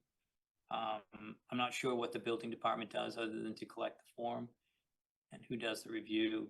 Almost seems like a committee would be a great next step, but I understand why you don't want to go there first. But it might be needed because the town might just say there's not enough bandwidth for one of these departments to take it on. So those are my comments. I do like this. I have some questions if I can jump in. Yes, Brian. My first one is kind of in the same area that Walter was talking about, the diameter measurement. So my concern there is a little bit different than Walter's. But as you are buying trees, they get very expensive as you get bigger and bigger trees. Most of the replacements we see are pretty small saplings. So if you're thinking that it's going to be a 1-to-1 diameter replacement, I think the first issue you face is the cost. The second will be it may just mathematically result in so many trees, there's not a logical place to put them with enough spacing so that they can grow and mature properly. The other thing about it is, if I were a developer and I did the math of what it would cost to buy that many trees to replace the one that I'm cutting, I would just pay whatever that fee is, and therefore you wouldn't get the benefit you want of replacing the trees. So I think there's still some more thought to be done on that. Another point I want to make is, you're talking about the select board setting the fee. Okay, but whatever the fee is, I think we would want it to be in alignment with the fees that are in the tree replacement policy already. So either they would have to be increased or these would be relatively small. I don't think we'd want to have wildly disparate fees for tree replacement depending on how it entered the system. in one of your questions, you know, your previously asked questions, you kind of implied that natives was preferred. I think that should be a mandate, but whatever trees are replaced should be by definition natives. Also, under one of your things that makes this not applicable is to improve the quality of life. That's going to have to be really well defined, because we're going to have people who say, oh, more sunlight is an improvement of my life, or not having to get leaves out of my pool is a quality of life improvement. So that's going to need some thought too, to really clarify that.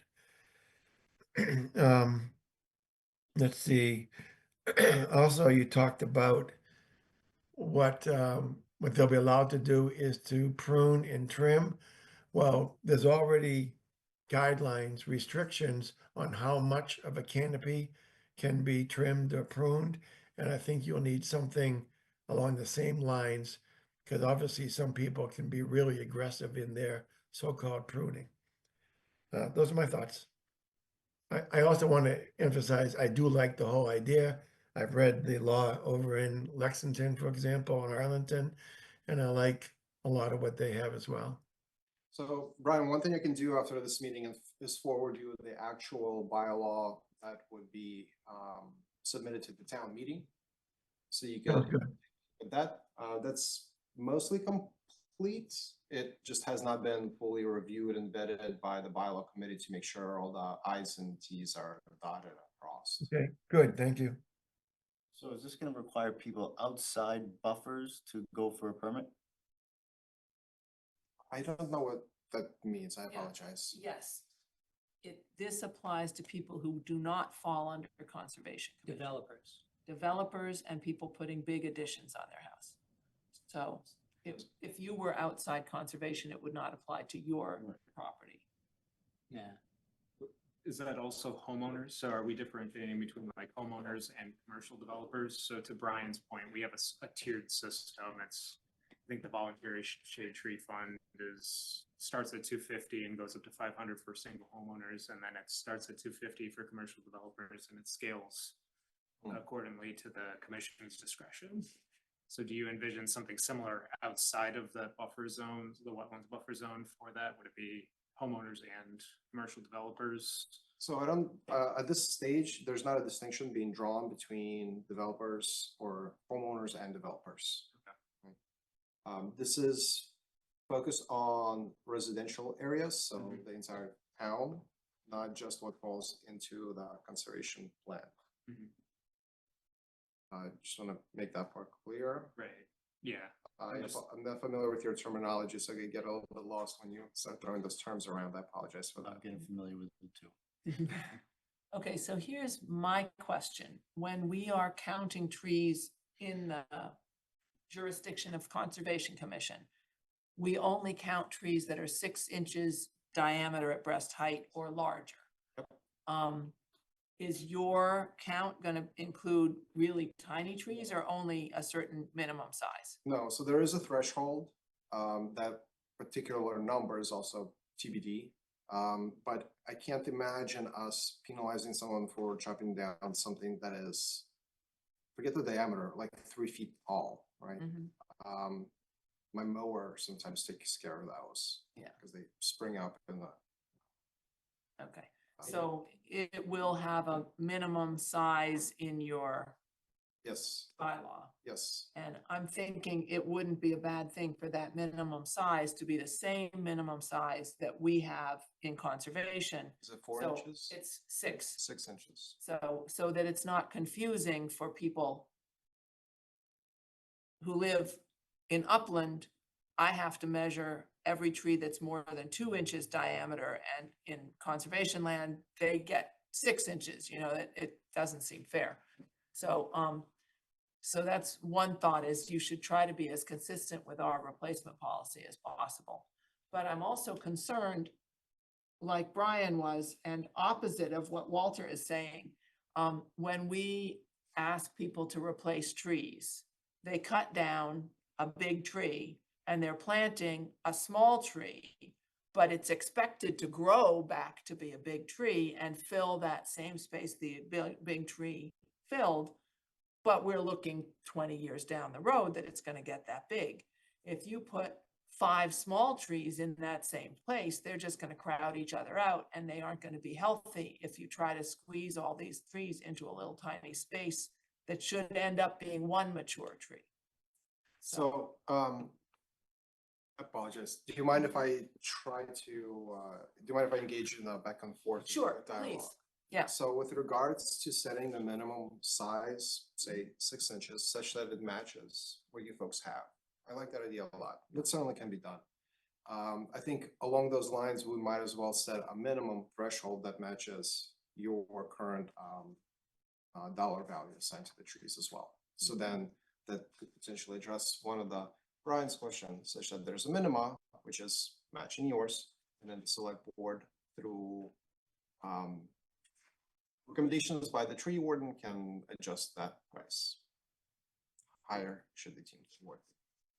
With regards to crowding of the trees, I'm totally on board with you. The CPDCE folks brought up something very similar. You may just simply run out of space to plant trees. Agreed. So there could be a potentially, a discussion amongst developers and CPDC where they provide a partial waiver where they can supply the town with some funding to plant trees elsewhere. I think there's a dialogue to be had there, but not exactly how we're going to flesh this out in the actual bylaw just yet. But I do agree with you that crowding and jamming a bunch of trees just to satisfy this condition is probably not the optimal path. When I was on your committee 2 or 3 years ago, we discussed this potential problem. And I thought part of the solution might be that, okay, instead of the 4 trees, you only put 1 there, but the other 3 you donate to the town for them to put somewhere else. Chuck, we have someone in the waiting room. Okay. Yeah. Right. As long as there's enough room in the town to put that many trees, We had looked at maps. Yeah. There's a lot of space, quote Okay. unquote. Yeah, but I'm picturing somebody on Summer Ave with one of those really enormous beech trees. If they cut one of those down to put a addition on their house, that could be a 7-foot tree. So when you're planting 3-inch DBH trees, you need 28 trees to make up one 7-foot tree. Forest. And that's way too many trees for that one front yard from Summer Ave. They should have 2, 3, 4 trees in their front yard, and they're starting out small, but they're gonna get big eventually. So that's my concern, is you don't want homeowners to look at this rule and say, how am I gonna do this? And I would also say in your presentation, you might wanna go 12-inch DBH, 6 2-inch trees in your presentation, rather than saying a 4-foot diameter tree and 4 1-foot diameter trees, because nobody's going to plant a 1-foot tree. It's just way too big and heavy, and it wouldn't survive the transplant.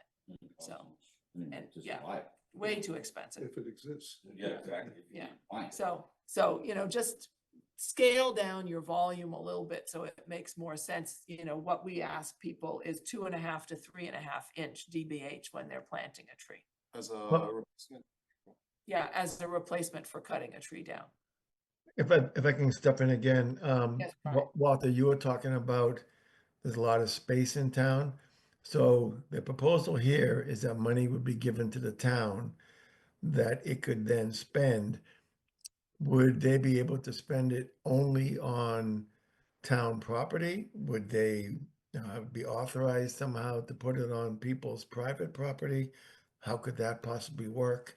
I just think there's a lot more details that either haven't been thought of yet, or I just haven't read in the bylaw, but it seems like it's kind of Pollyanna-ish to say we're going to get that many trees and plant them somewhere wonderful around town and have them be able to grow to maturity. I think there's more to it. There is. Mhm. Can I talk again? Yes, Chuck. So I wouldn't, so I think that this is an independent group of people or policy or regulations from the tree warden's jurisdiction and the conservation's jurisdiction. I wouldn't be for this at all if it was going to be implemented within the conservation's jurisdiction. So I see you operating off of the streets, not in public spaces, because that's where the tree warden has jurisdiction, and no cemeteries. But the rest of the place is where this will be implemented. So therefore you can be 6-inch DBH for trees, or 5 or 4, whatever you think. I don't mind what you do. But I do think that you won't have a lot of places to plant these trees, so you'll probably be generating some money. And so it would be great to know that not only could you buy trees, but you could pay for surveys, and you could do evaluations of streets, and you could pay for websites like Arlington has, where they have marked every street tree in town, and we know what size it is, approximate age, what type it is. That takes a lot of money, but those are great tools. And so to spread that money out doing other things for trees through the tree committee would be a great idea, in my opinion. I still think that you need someone to kind of, like, one group to champion it. And I guess if you have a bylaw that's being reviewed and you don't know who is going to look at it or work with you in town, one other thing came to mind. I think in your bylaw, along with the other things that I've said, you should, like the forestry department, they get a lot of help from the DPW department. And DPW, they have their own set of work. They're always doing stuff. When I ask them to do stuff, it's a kind of a different process for conservation. But why does it work with the forestry department? Is because in the charter, the forestry department, town forest department, the town forest in the charter is supposed to work with the DPW department. That's how they're linked together. So they have to do it. So you should have in your bylaw some group that you have to work with. And if that's approved, then you're automatically connected to the town. You can have support from that group. Okay.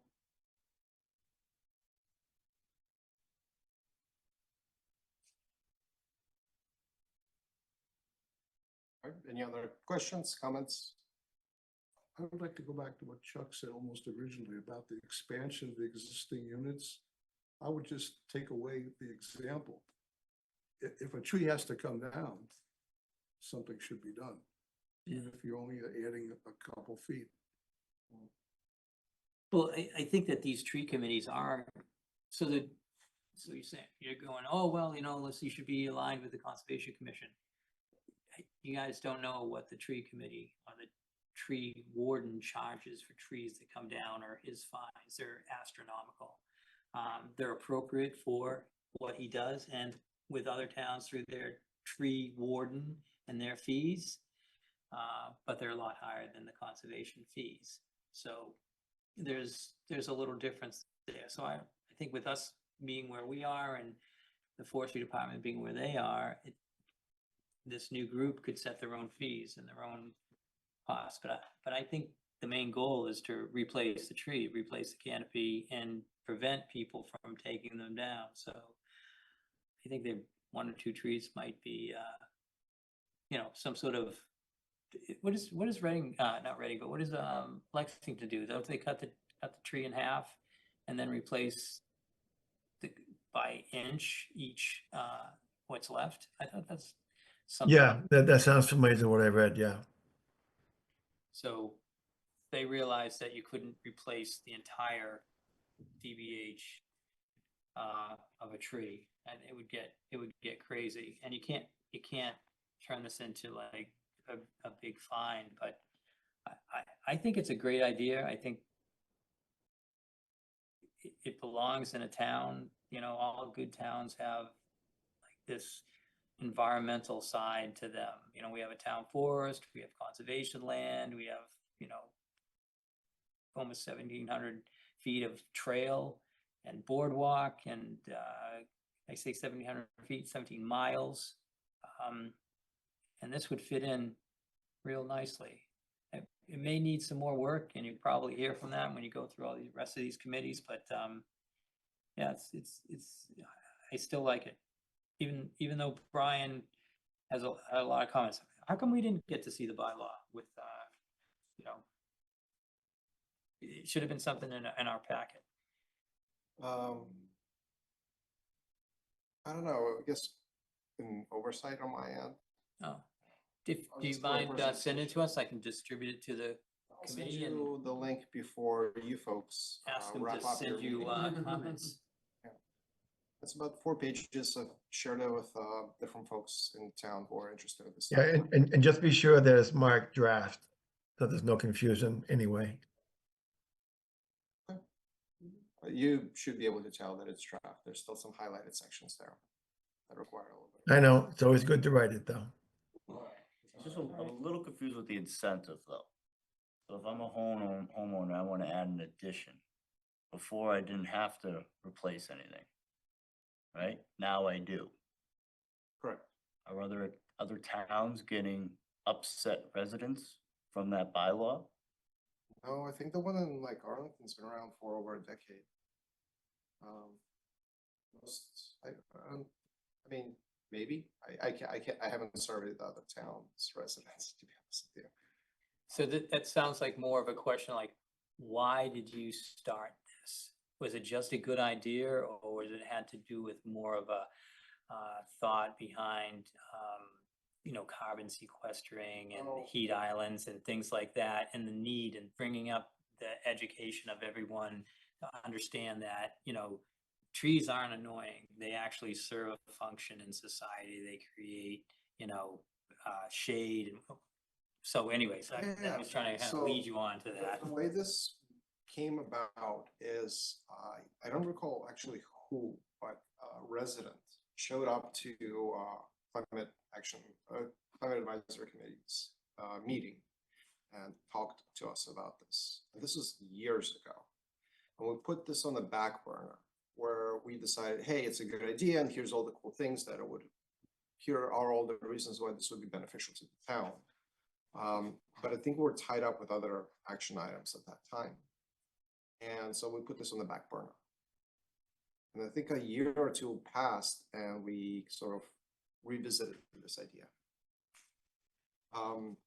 Recently, within the last year or so, there were a lot of residents discussing the change in the neighborhood and changing the characteristics of the town.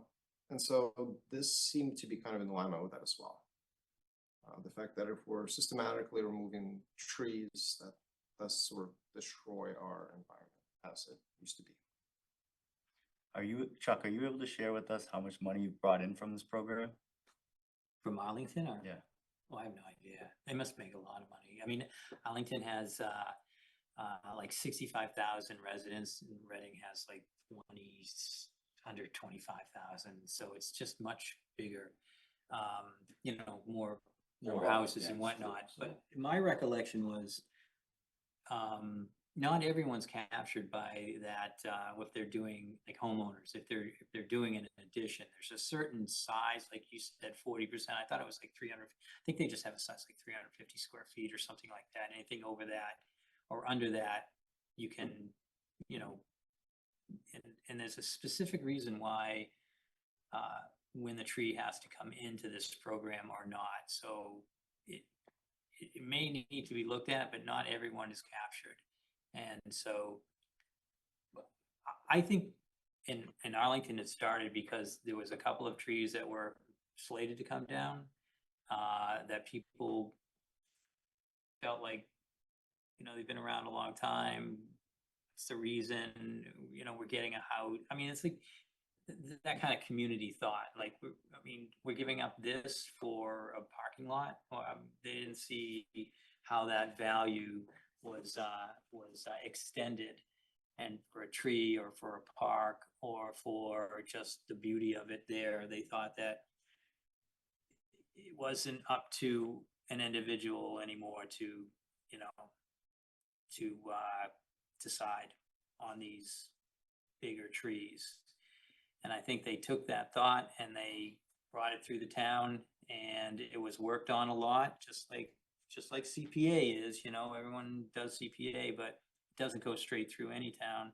And it gets worked on by all the committees, and then they came up with something that worked. And I think that people in Arlington are very happy with it. And I know that it doesn't, because I'm on the commission, I know that it doesn't have anything to do with the Conservation Commission's jurisdiction. We are in charge as the Conservation Commissioners in our jurisdiction. There's no tree policy there. It's always up to us. Doesn't even come up. But we do have a liaison on the Conservation Commission to tell us what the tree committee is doing. And they do have a committee, and I think that that's how it works best, because these people are really motivated to do the surveys, to think about future review and websites and planting. And you know, they have like these ash trees. Arlington is treating their ash trees with you know, to prevent them from dying, because they don't want that species to die off. Here in Reading, most of the time ash trees are taken down. So I can't speak for everywhere, but I know a lot of times they are taken down. So that's through the tree committee. That's through that money that they're collecting. And they did this.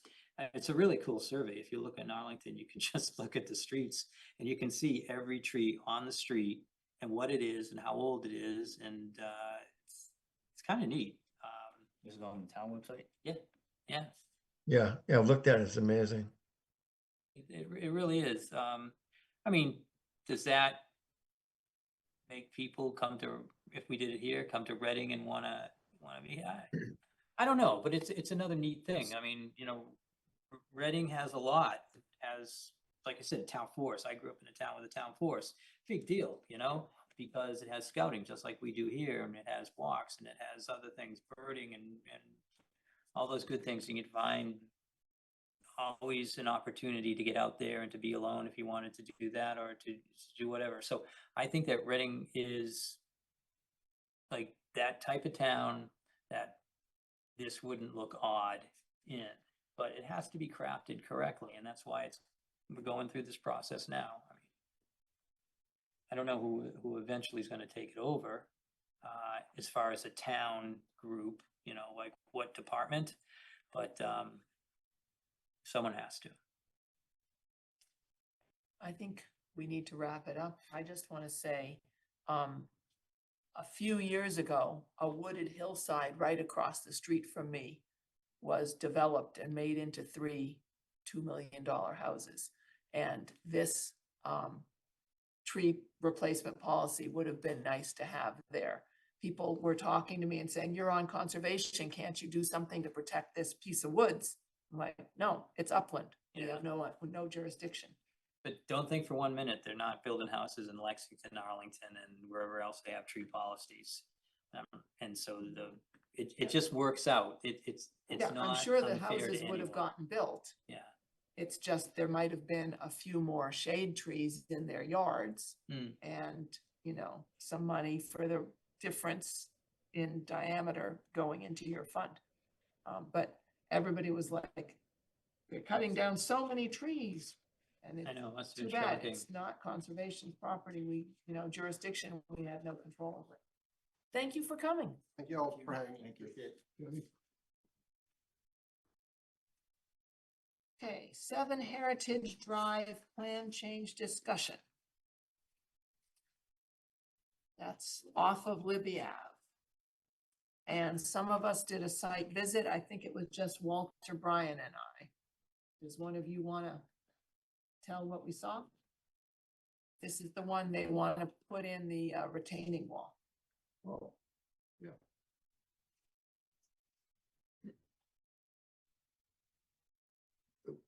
Looks like Brian's about.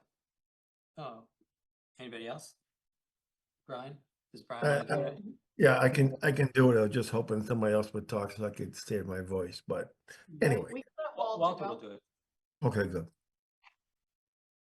This is a house that's being reconstructed. I mean, just bare bones redone. And one of the problems of it is that I guess when it was originally built, it didn't have the correct foundation. So in order for a foundation to be effective foundation, it has to be X distance underground. So what they want to do is put a wall up and fill it so that in theory, this space would now be underground where it isn't currently. The good news is it's two very small walls. It doesn't seem like the best answer, but it's an answer.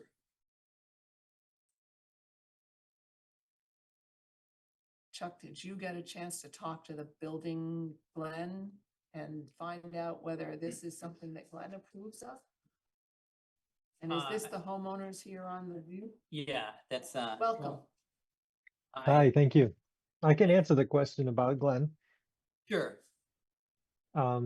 Yeah, we spoke with Glenn about this, and it was his statement was this is what he would do on his house if it was the situation he was in.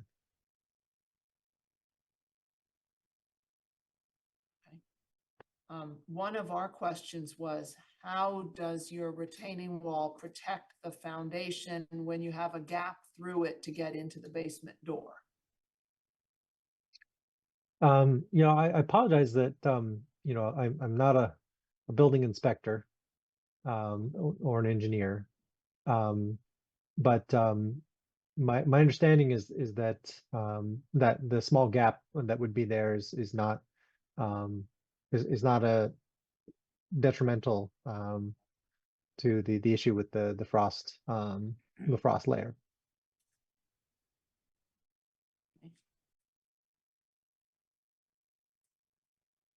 All right. This house is very close to the wetland line, very close to Timberneck Swamp, but the existing building sticks out closer to the swamp than these retaining walls would be. They're not on the furthest out part of the building. They're on the part tucked in away from the swamp. Would it help if I shared a screen or of our? I was about to put up the permit, but if you have something else available, that would be fine. And I think the question before us is, can this be administrative approval by Chuck?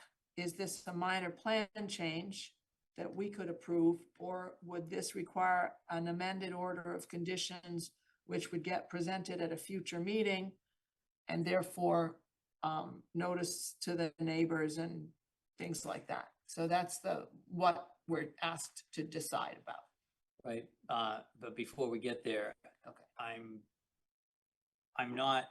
didn't have a chance to talk to Glenn, and I don't think that matters because what I was gonna say is that it doesn't seem like, I don't feel confident that we have a approved solution to vote on. I mean, just Glenn saying I would do this at my house, and usually it's in a plan.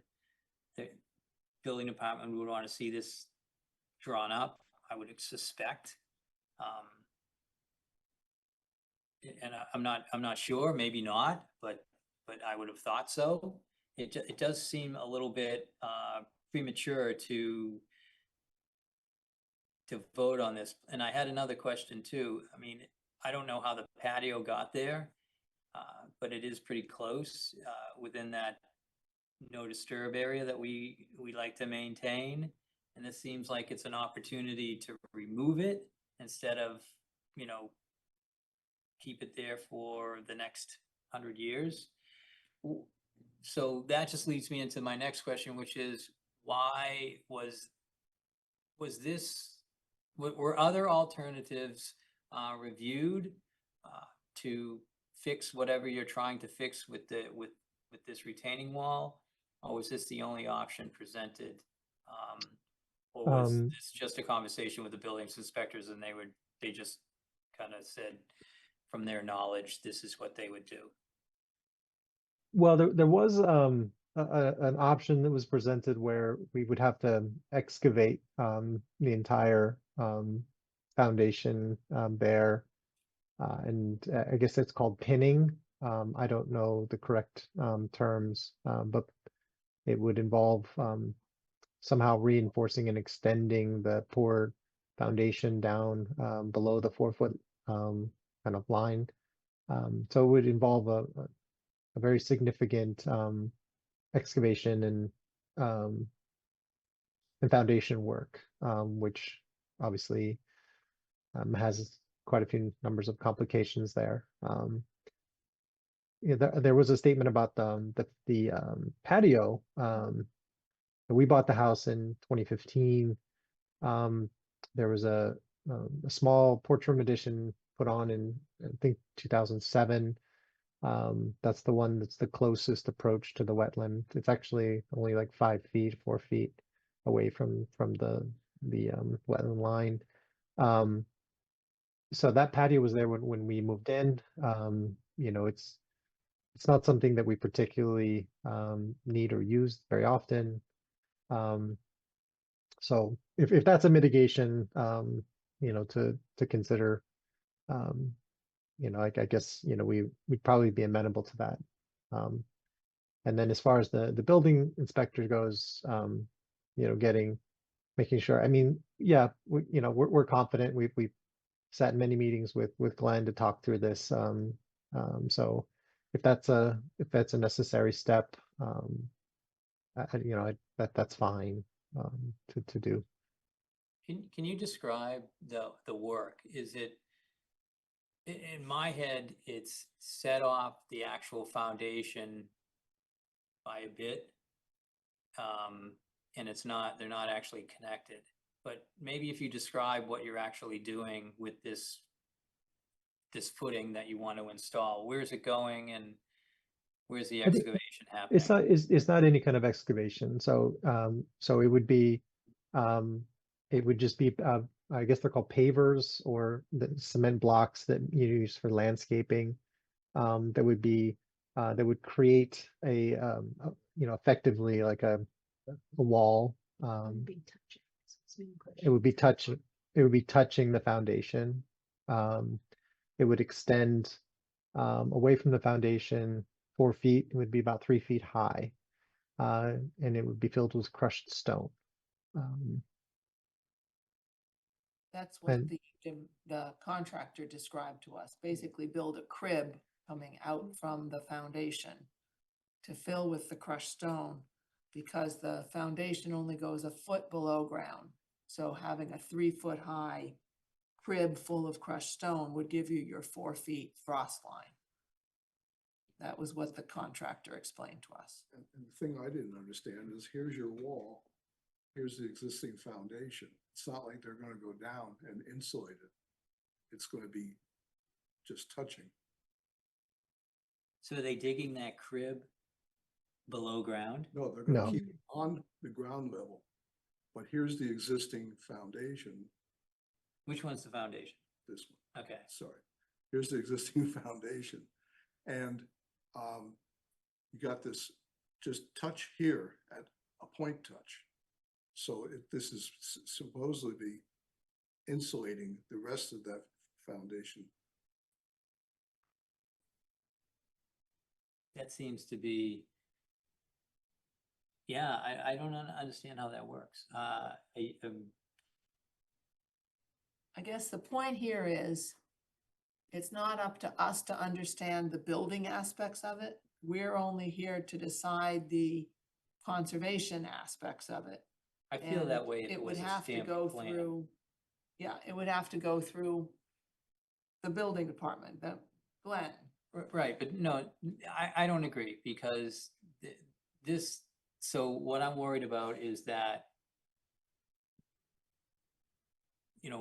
there was no conversation. We don't have anything from Glenn saying that this is the proposal. We don't have a plan that usually the building department, like we're approving houses, right? But they have a plan that either went to the building department or is going to the building department. So we know that this is what, like they're involved somehow. And now it just sounds like you've had some conversations, you know where you're heading, but what if we approve this and something else needs to happen? And it almost seems like this is more or less kind of a conceptual plan. You've just drawn it on there.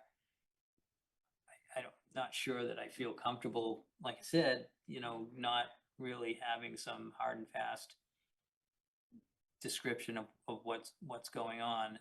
And you're right, I don't understand how that works. That seems like that, I don't even want to describe. It just seems like I'm glad Glenn knows, how to help people like that. It was great for him to offer it.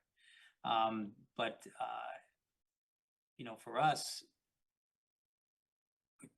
not sure we can approve that until we have something from the building department or at least a conversation. I'm not sure. It's up to you guys. This is I'm not sure what we're doing. So it sounds like we might need to send the applicant back to the building department to get approval by the building department and then come back to us in 2 weeks. Well, even so, The word from the building department.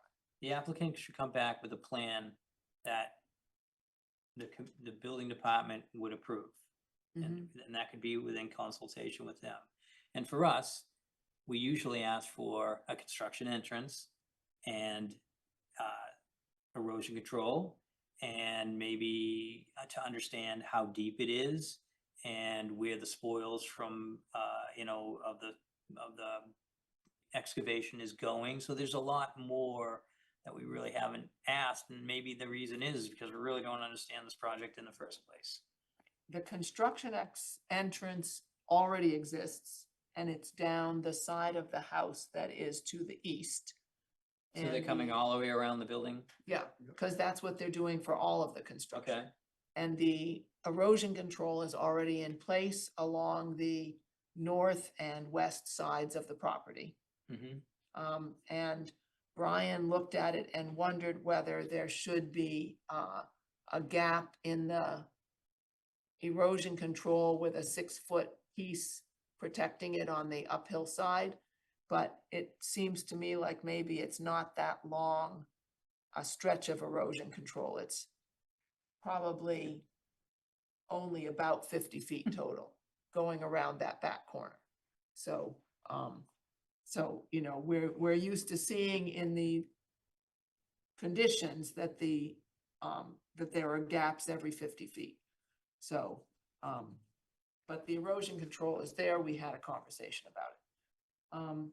But I would say I would like to see what you're asking for is something that's been approved by the building department, not just verbally, but actually on paper. And I don't know about the rest of you, but that patio could be mitigation for putting in these structures.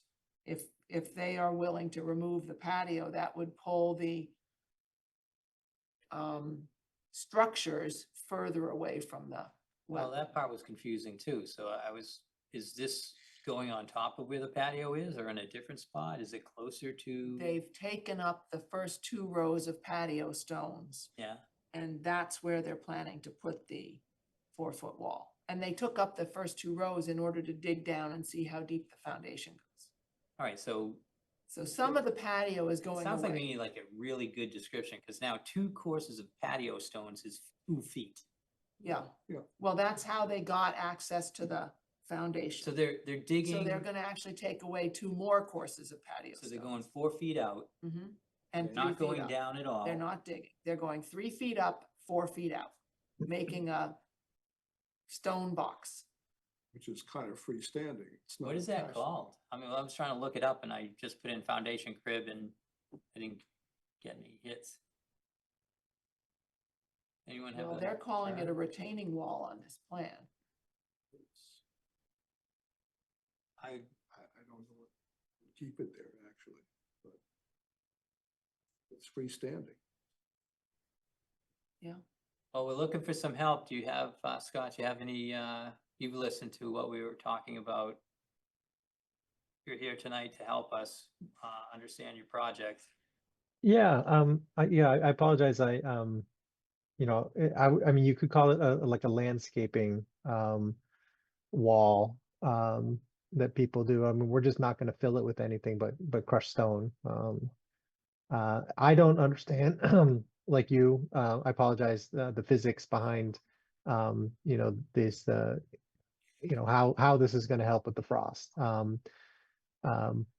But like I said, you know, Glenn and my contractor, you know, this is both kind of independently agreed that this is the best mitigation for what they're concerned about, which is adding a whole lot of extra weight with an addition, and having a, you know, a foundation that doesn't go all the way down below the frost line.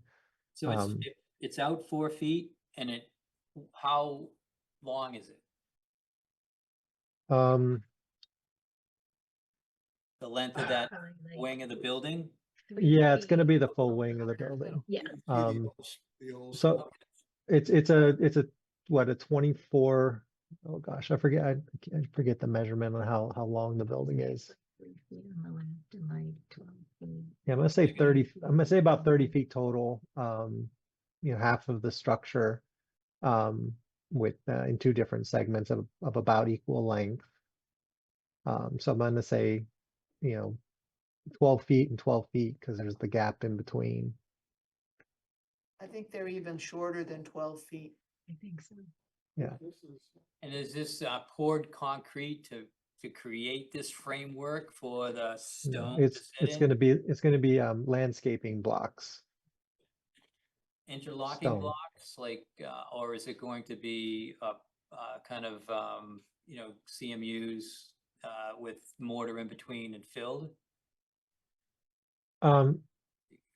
Yeah, I you know, I'll have to get that in a description for you. I think that's But the exterior is going to be permanent. You're creating something solid enough to hold the stone, yeah, right? that's correct. And let's say the whole thing's 3 foot high, like they're boxes, 2 boxes. Correct. And you're just gonna, and it's a 3-sided box, one side's up against the foundation, That's correct. Yeah. and somehow it must be tied into this foundation. Not in any kind of way where there's you know, there's like a mini brackets or any kind of thing. It's going to be resting. I mean, it has to be tied. I mean, I would assume that would get tied in. But, okay, so I have a 4 foot by 18 foot. No, 8 foot and 8 foot. Call Okay, it. so I got 16 feet, sticking out 4 feet. How big is the patio? Is this built Without the entirely on top of that patio area? Yeah. The patio area is probably, I'd say, twice. It's probably going to go out 8 feet total. So maybe that's like 4 paving stones. Yeah. 16 feet wide. And it's gonna, plus the door. and it's gonna be kind of the full length from north to south. That patio exists. Okay, so this entire structure is gonna be built on top of the patio.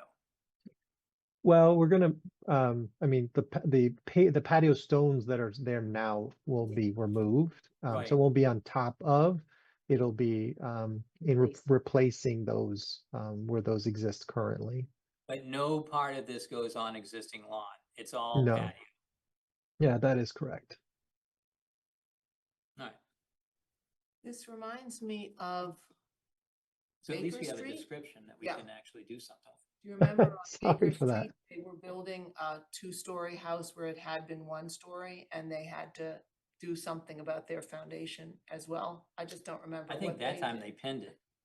And I don't know what pinned is, but Well, they did something to make the foundation sturdier.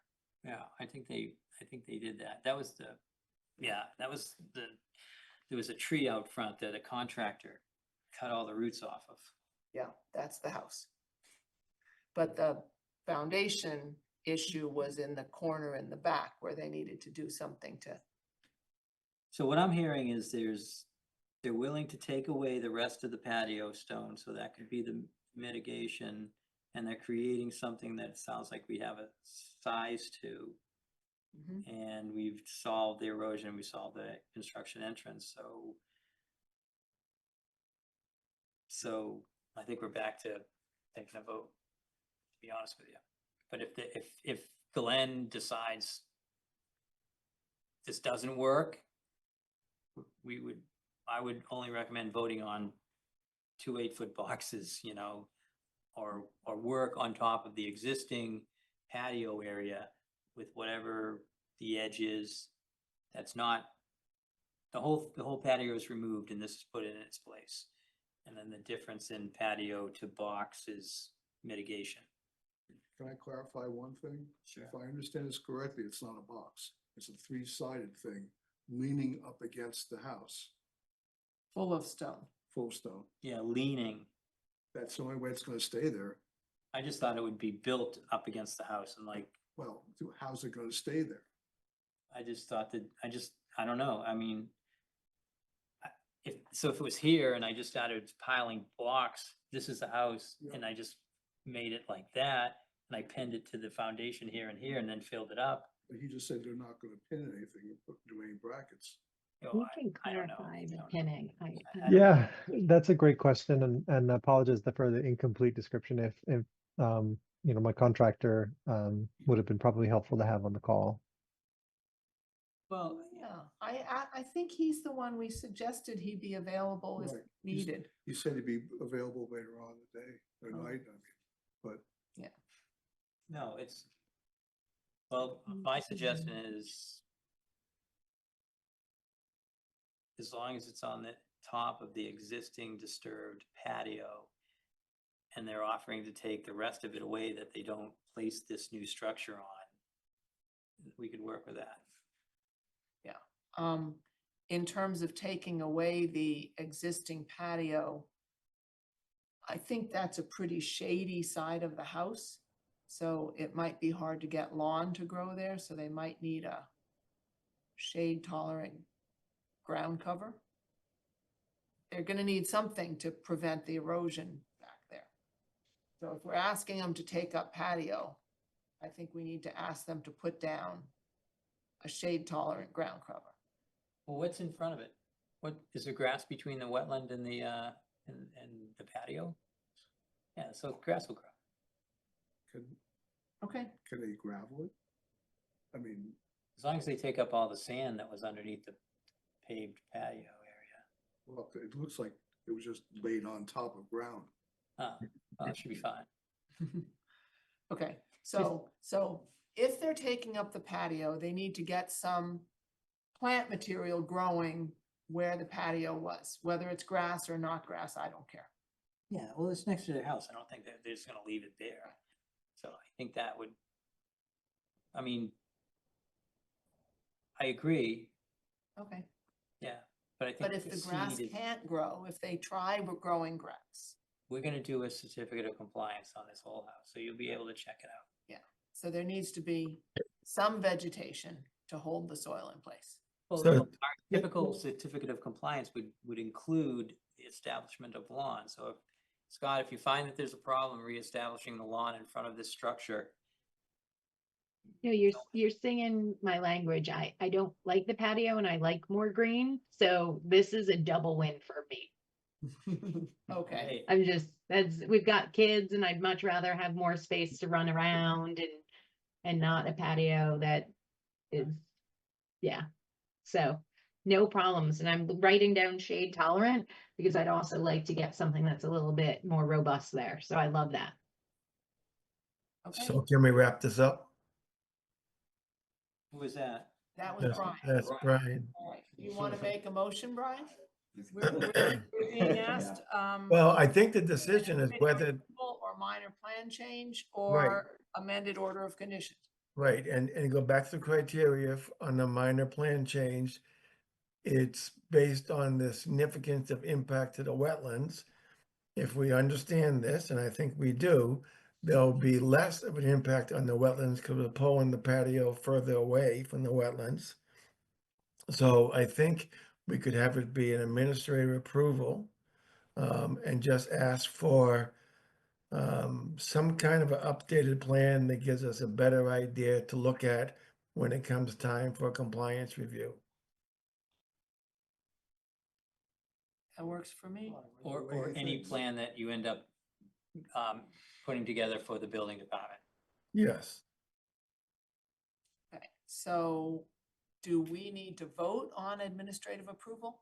Okay, so can I have a motion to allow Chuck to do this as an administrative approval? So moved. Second by Walter Talbot. Brian Bowe in favor. Michelle in favor.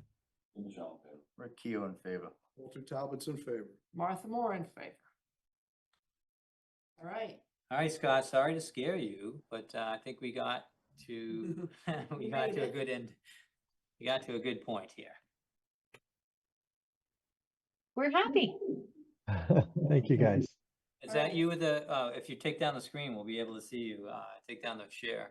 Oh, That's how do somebody I- The else. share, where it says share. Oh, there's that's share. not me anymore.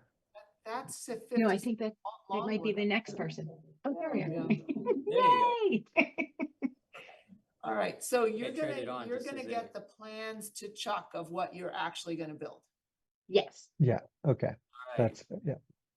And then Okay. we'll get rid of all the pavers that I hate anyway, so. They won't, they don't go well with your beautiful new house. Thank you. That's very kind. Thank you. Okay, All thank right. you. Bye-bye. Bye. All right, Good night. 32 Harvard Street. 32 Harvard Street. This is the question about putting in the,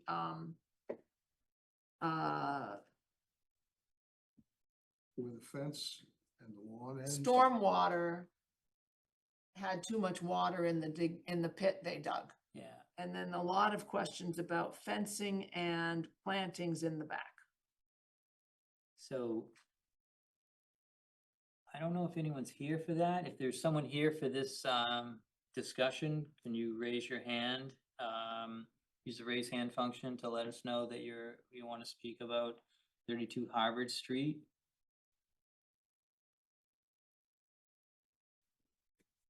I don't see anyone. I'm gonna put this on the screen if that works, and we can just get to this. Let's go.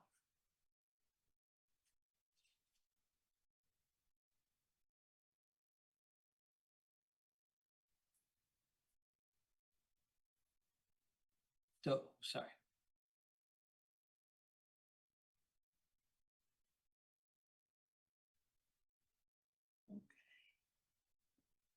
That's got more detail on it than the copy I printed out, because my copy didn't have the fence drawn So in red.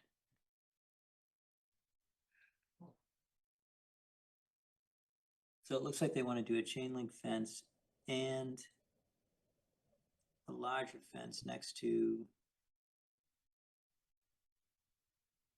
the large fence right here, regular fence. And the rest looks like it's going to be chain link. Kind of seeing that marking. following that curve. Yeah, so we have gate, chain link, privacy fence, proposed new shrubs, and plantings. All right, so that's the legend.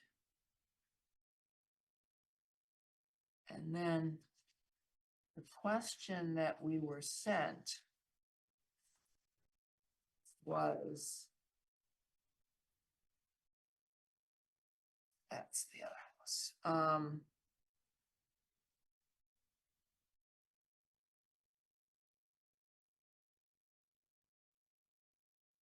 The underground chamber wouldn't work because the groundwater table is so high. Right, and so that's the first, the bottom one is the infiltration waiver. And then the top one, I don't quite understand what they're asking about relocating their native plantings and whether the plantings along the fence line are still required. I wish they were here to tell There's us. a little splotch there on the left. Which So is right here, That's what you're talking where about? their right, fire pit used to be. yeah, that's where I think they're proposing plantings. At least that's what I remember from visiting. Yeah, but maybe the green is where, Chuck, is this green something they sent you recently with green and red? they sent it, I can look, but I thought it was, In July of this year rather than when we approved it in the first place? no, this is brand new. This is the plan and they just drew on it. And I think I just got it last week. Okay, Cause I said, can I get a plan? When she came in and asked about the fence. okay, so the letter was dated July 30th. Mhm. And what I found on the Conservation Division webpage was the plan from November 7th, 2024. And she's taken that plan and added the color, Mhm. so, There's a 9/9 plan on there. aha, which is what I That's new. missed. 9/9. Oh, that's just today. Or yesterday. Yeah, yesterday. Okay, so are they proposing not to plant the gray area and instead to plant the green area?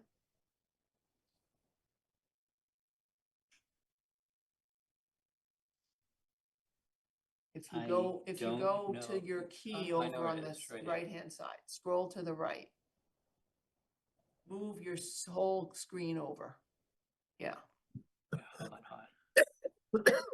yeah, and now go up. See, shrub plantings current is black polka dots. And proposed new shrub plantings is green. Green polka dots, Yeah, mushrooms. so you see the green polka dots on the right and the black polka dots on the left. Okay. So the black is where there had been a fire pit, Says right and here, gravel? it says, fire pit to be removed. Yeah. Right, and they have removed the shed. Yeah, the shed is back down. Yeah, so they've taken out the shed. There is something under a blue tarp, a big, long rectangular object, right where the gray speckles are. Actually, Um, the other side. But that's fine. It was more, actually. Closer into the wetland? Yeah, it was stored in the wetlands. Okay. actually. Yeah, well, that general part of the yard. Okay, so the question is, can we do anything about a decision if the applicant isn't here to explain what they want to do? Should we continue this till the next hearing because they didn't come? I don't think you have to, right? No, it's, I'll make a motion to continue to the next meeting.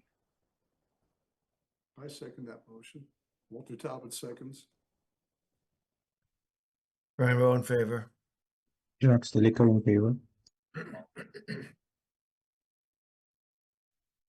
Did Oh, you, Ricky, you in favor? I was thinking That was that. not me. Walter Talbot's in favor. Martha Moore in favor? You ever play that drinking game, Zoom Schwartz? No. Never mind. the only one I haven't. This is it. All right, so Chuck, your job is to ask them to come in 2 weeks and explain better to us what exactly they want to do. Because it's a little hard for us to understand it from the visuals. So we have a Taylor Gregory's iPhone. I don't know what would be here. Taylor is not the applicant. I know that, but sometimes they use different funds. Anything for the tree discussion, I'm not sure though. Okay. Yeah, we did ask to unmute, not unmute, but to raise your hand if you had any questions about this site, which was 32 Harvard Street. Okay. Yeah, we're down to the, Okay. just a quick update on 455, if needed, 445 Pearl Street. 445, quick update. All right, Brian and I met with Mike Rivers and the stream bed next to his house is dry. And so he's proposing that if, as soon as he can get the equipment to do the work, that he will do his best to do the work that is described in the plan. And we brought the plan with us and we talked about the 1.5 to 1 slope on the north side of the stream and the 2 to 1 slope on the side of the stream closer to his house. He thinks that the stream bed is currently closer to his house than it was because of the soil he piled on the north side of the bank. So he wants to establish that stream bed, put the rounded stone in the bottom as in the plan, put the coir logs in, get the slopes established, and then put in the willow sticks to stabilize the soil. We're hoping that it works this time and that he's able to get this job done. Anything else that I didn't mention, Brian? No, those are the main things. I think one of our concerns was the starting elevation of the bottom of the stream bed. He said it had become lower over time, and the reason that will matter is the slope from wherever the bottom is will dictate how much room he has at the top on his side to park another vehicle.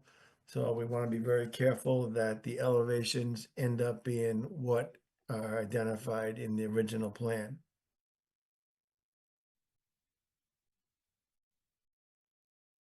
And the retaining wall that he put in a year or so ago will not be there. He's gonna take out that retaining wall and put the slope in above the stream bed with the coir logs at the bottom. So we looked at the plan with him. He says he's gonna follow the plan and put high density staking at the critical places where the stream curves and would be more likely to erode. I wonder, after our big storm this past weekend, how much water is in the bottom of his stream now. But hopefully that he will be able to get that done. Okay, that's my report. Anything else you want to add to that, Chuck? No, other than to let me know if we, we'll have to make sure that we keep a lot of eyes on this place. Just so if there's any questions, we're on top. Oh, one other thing to add is we told him to let you know, Chuck, when he actually had the equipment ready and was going to go. So you should get a text, email, phone call, something saying, I got the stuff rented. I'm going to start on this day. He's thinking one slope will only be a couple of days. I think is what he said. Pretty sure. So anyway, you should get some notification from him that he's ready to go. Okay, Okay, good. Chuck, We still want to You- keep an eye on it. you did not have a meeting on September 2nd? No, so Andrew wasn't here, so we didn't have a meeting, and what ended up happening was there was a couple of projects. We had the pump station on Longfellow Road. And so I approved that based on some documentation that Mike put together, a plan and the narrative. And then we still have, we have a format of, well, we have a beginning of an agreement to cut the brush that's grown into the area in town forest that I call the causeway. And there's one leading from the water treatment plant, and there's one leading from the top of the compost area. You go down, you take a left, it's pretty much right there. It's an area that's been filled with stone to allow the fire trucks to get through without being in the mud and the puddles and the whatever was falling apart. That road was falling apart. So we have to meet on site, and when that happens, when that all comes together, then I'll be out on site to make sure that it's cut in a way that we approved. Because I think that both chairs were concerned that by the time I let Brian, or not Brian, by the time I let Mike know and Mike got to the DPW, it may change. So at least on this one, we should take a look. So that's the DPW report. There was no follow-up meeting planned for this month. At least I didn't get word of it. So moving along. Policy for accepting land donations? I think Brian was gonna talk about that. I will try.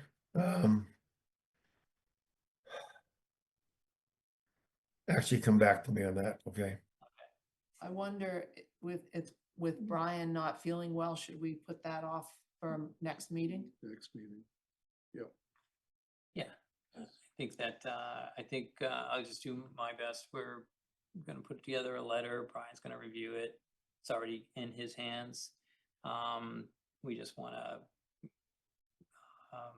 kind of make sure that we have a policy about donating land, because we had some land come up, and well, I'll let you know the story at the next meeting, but we had a recent donation that we wanted to make sure that we understand our policy and fit in within the town's policy.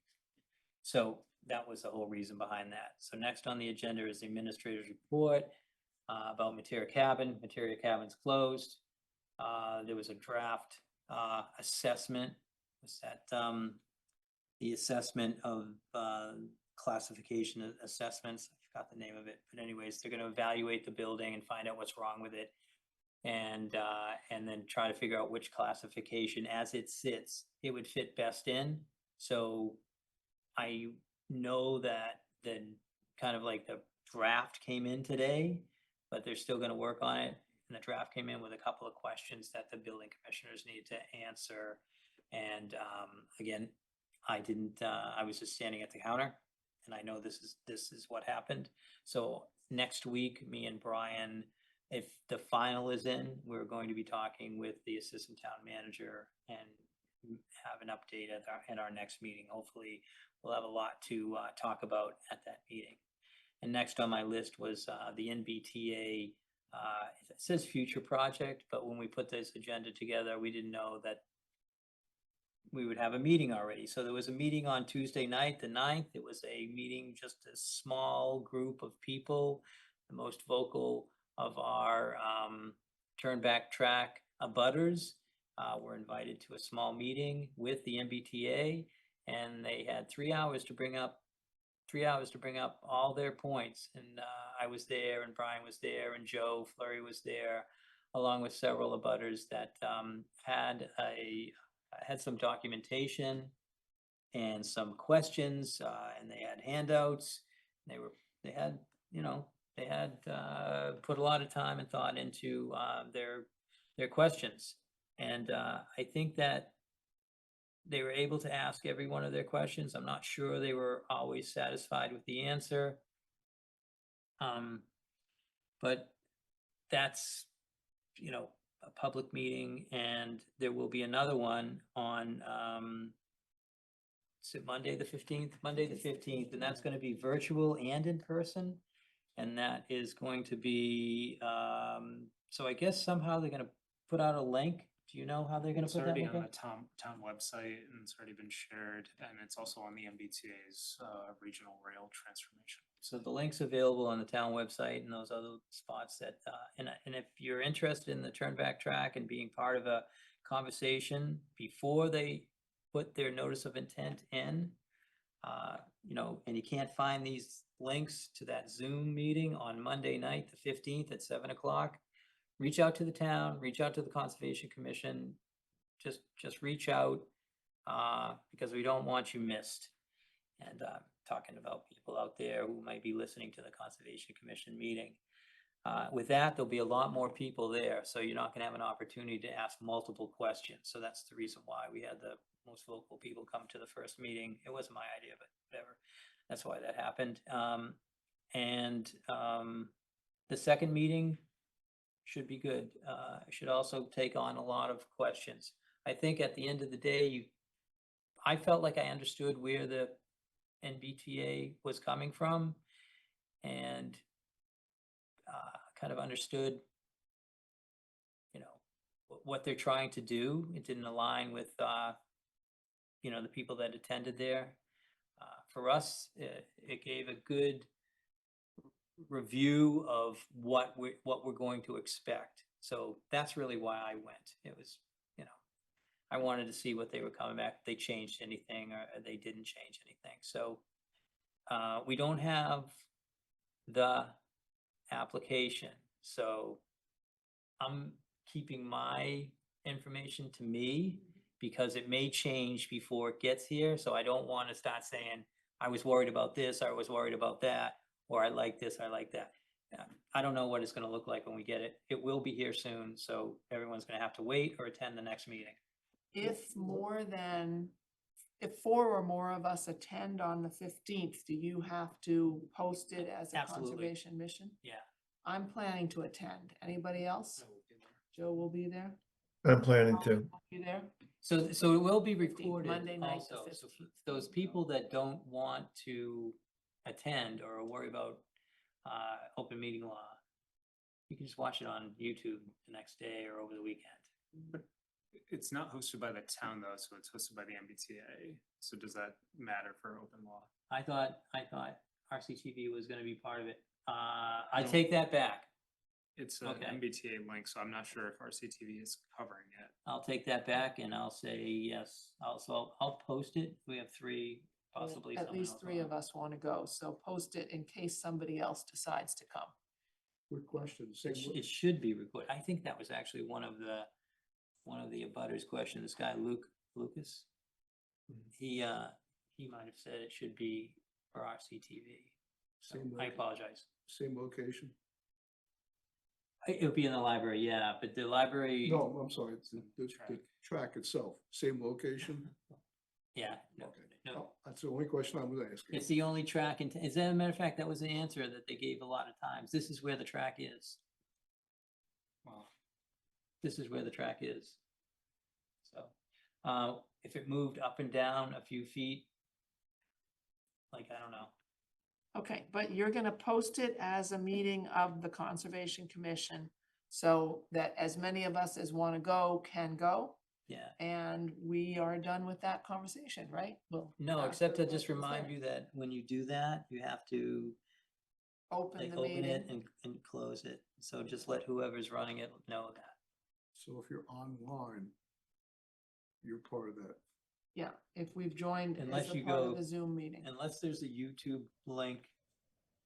And So Brian and I Zoom- won't be able to tell if the whole commission is there because So what I was going to say is if you're going to attend, if you end up attending, can you text me or call me to say I am here? And so we can count heads, and if we have too many people, then we can open and have a quorum. I think my understanding is the select board was also invited to attend, so they would have to probably do the same. So it's 1, 2, 3, 4. I might be able to go. But it seems like it's 3. It seems like we're under, because I Does keep Joe forgetting not count? Joe's, yeah, Joe does not count. He's still on probation. Joe does not. Well, you said, I was just Yeah. agreeing. Yeah. Well, I was counting Brian, Joe, me. I and always you're think of saying Joe don't too. I'm count like, Joe yeah. in the quorum. so was I. Okay, all right, so if you're definitely not going, Definitely not. Sharag's definitely not going, and Walter, I'm not- iffy. I won't physically 1, go. 2, 3, and you would be 4. I'm So gonna let depending you on in if on you one. go. I there will were Out of text. 3 4. hours, Yeah. it was 15 minutes for conservation. Maybe, and I'm not even gonna say it was stretched through the whole thing. So a lot of it was outside of conservation, like, can you put it down here? Can you put it up here? What do you, blah, blah, blah, whatever else. Okay, are we done with that? Yes. Okay, we have no minutes to approve tonight. We received the August 27th meeting today at noon, and that's not enough time for people to read it and comment. But would everybody please make sure you read and comment on the August 27th minutes? And we will vote on them for sure next meeting. And the August 13th minutes are on their way shortly thereafter. August 27th was a much shorter meeting, so it was quicker to write up. So comments go to Emily and Chuck. Yep, Yeah. comments go to Emily and Chuck, that's right. And Emily now is taking the final version and making your corrections and creating a final version. Yeah, so if you guys get the comments to her soon enough, she will send back out the final version before our next meeting. But either way, we should vote on it at our next meeting. Wanna put him out of his misery? Can I have a motion to close at 10:08? So Adjourn. Adjourn, yeah. Okay, Walter moved to adjourn at 10:08. Good All night, in Brian. favor? Aye. Okay, We'll see you later. bye. Bye, Brian. If you feel better. Bye, Good night, Sean. good night, everybody. Feel better. Thanks for sticking around. Yeah. Right. Was hoping we'd end by 10, not too far off. Oh, I have more to sign? Ah, I had all that packet done.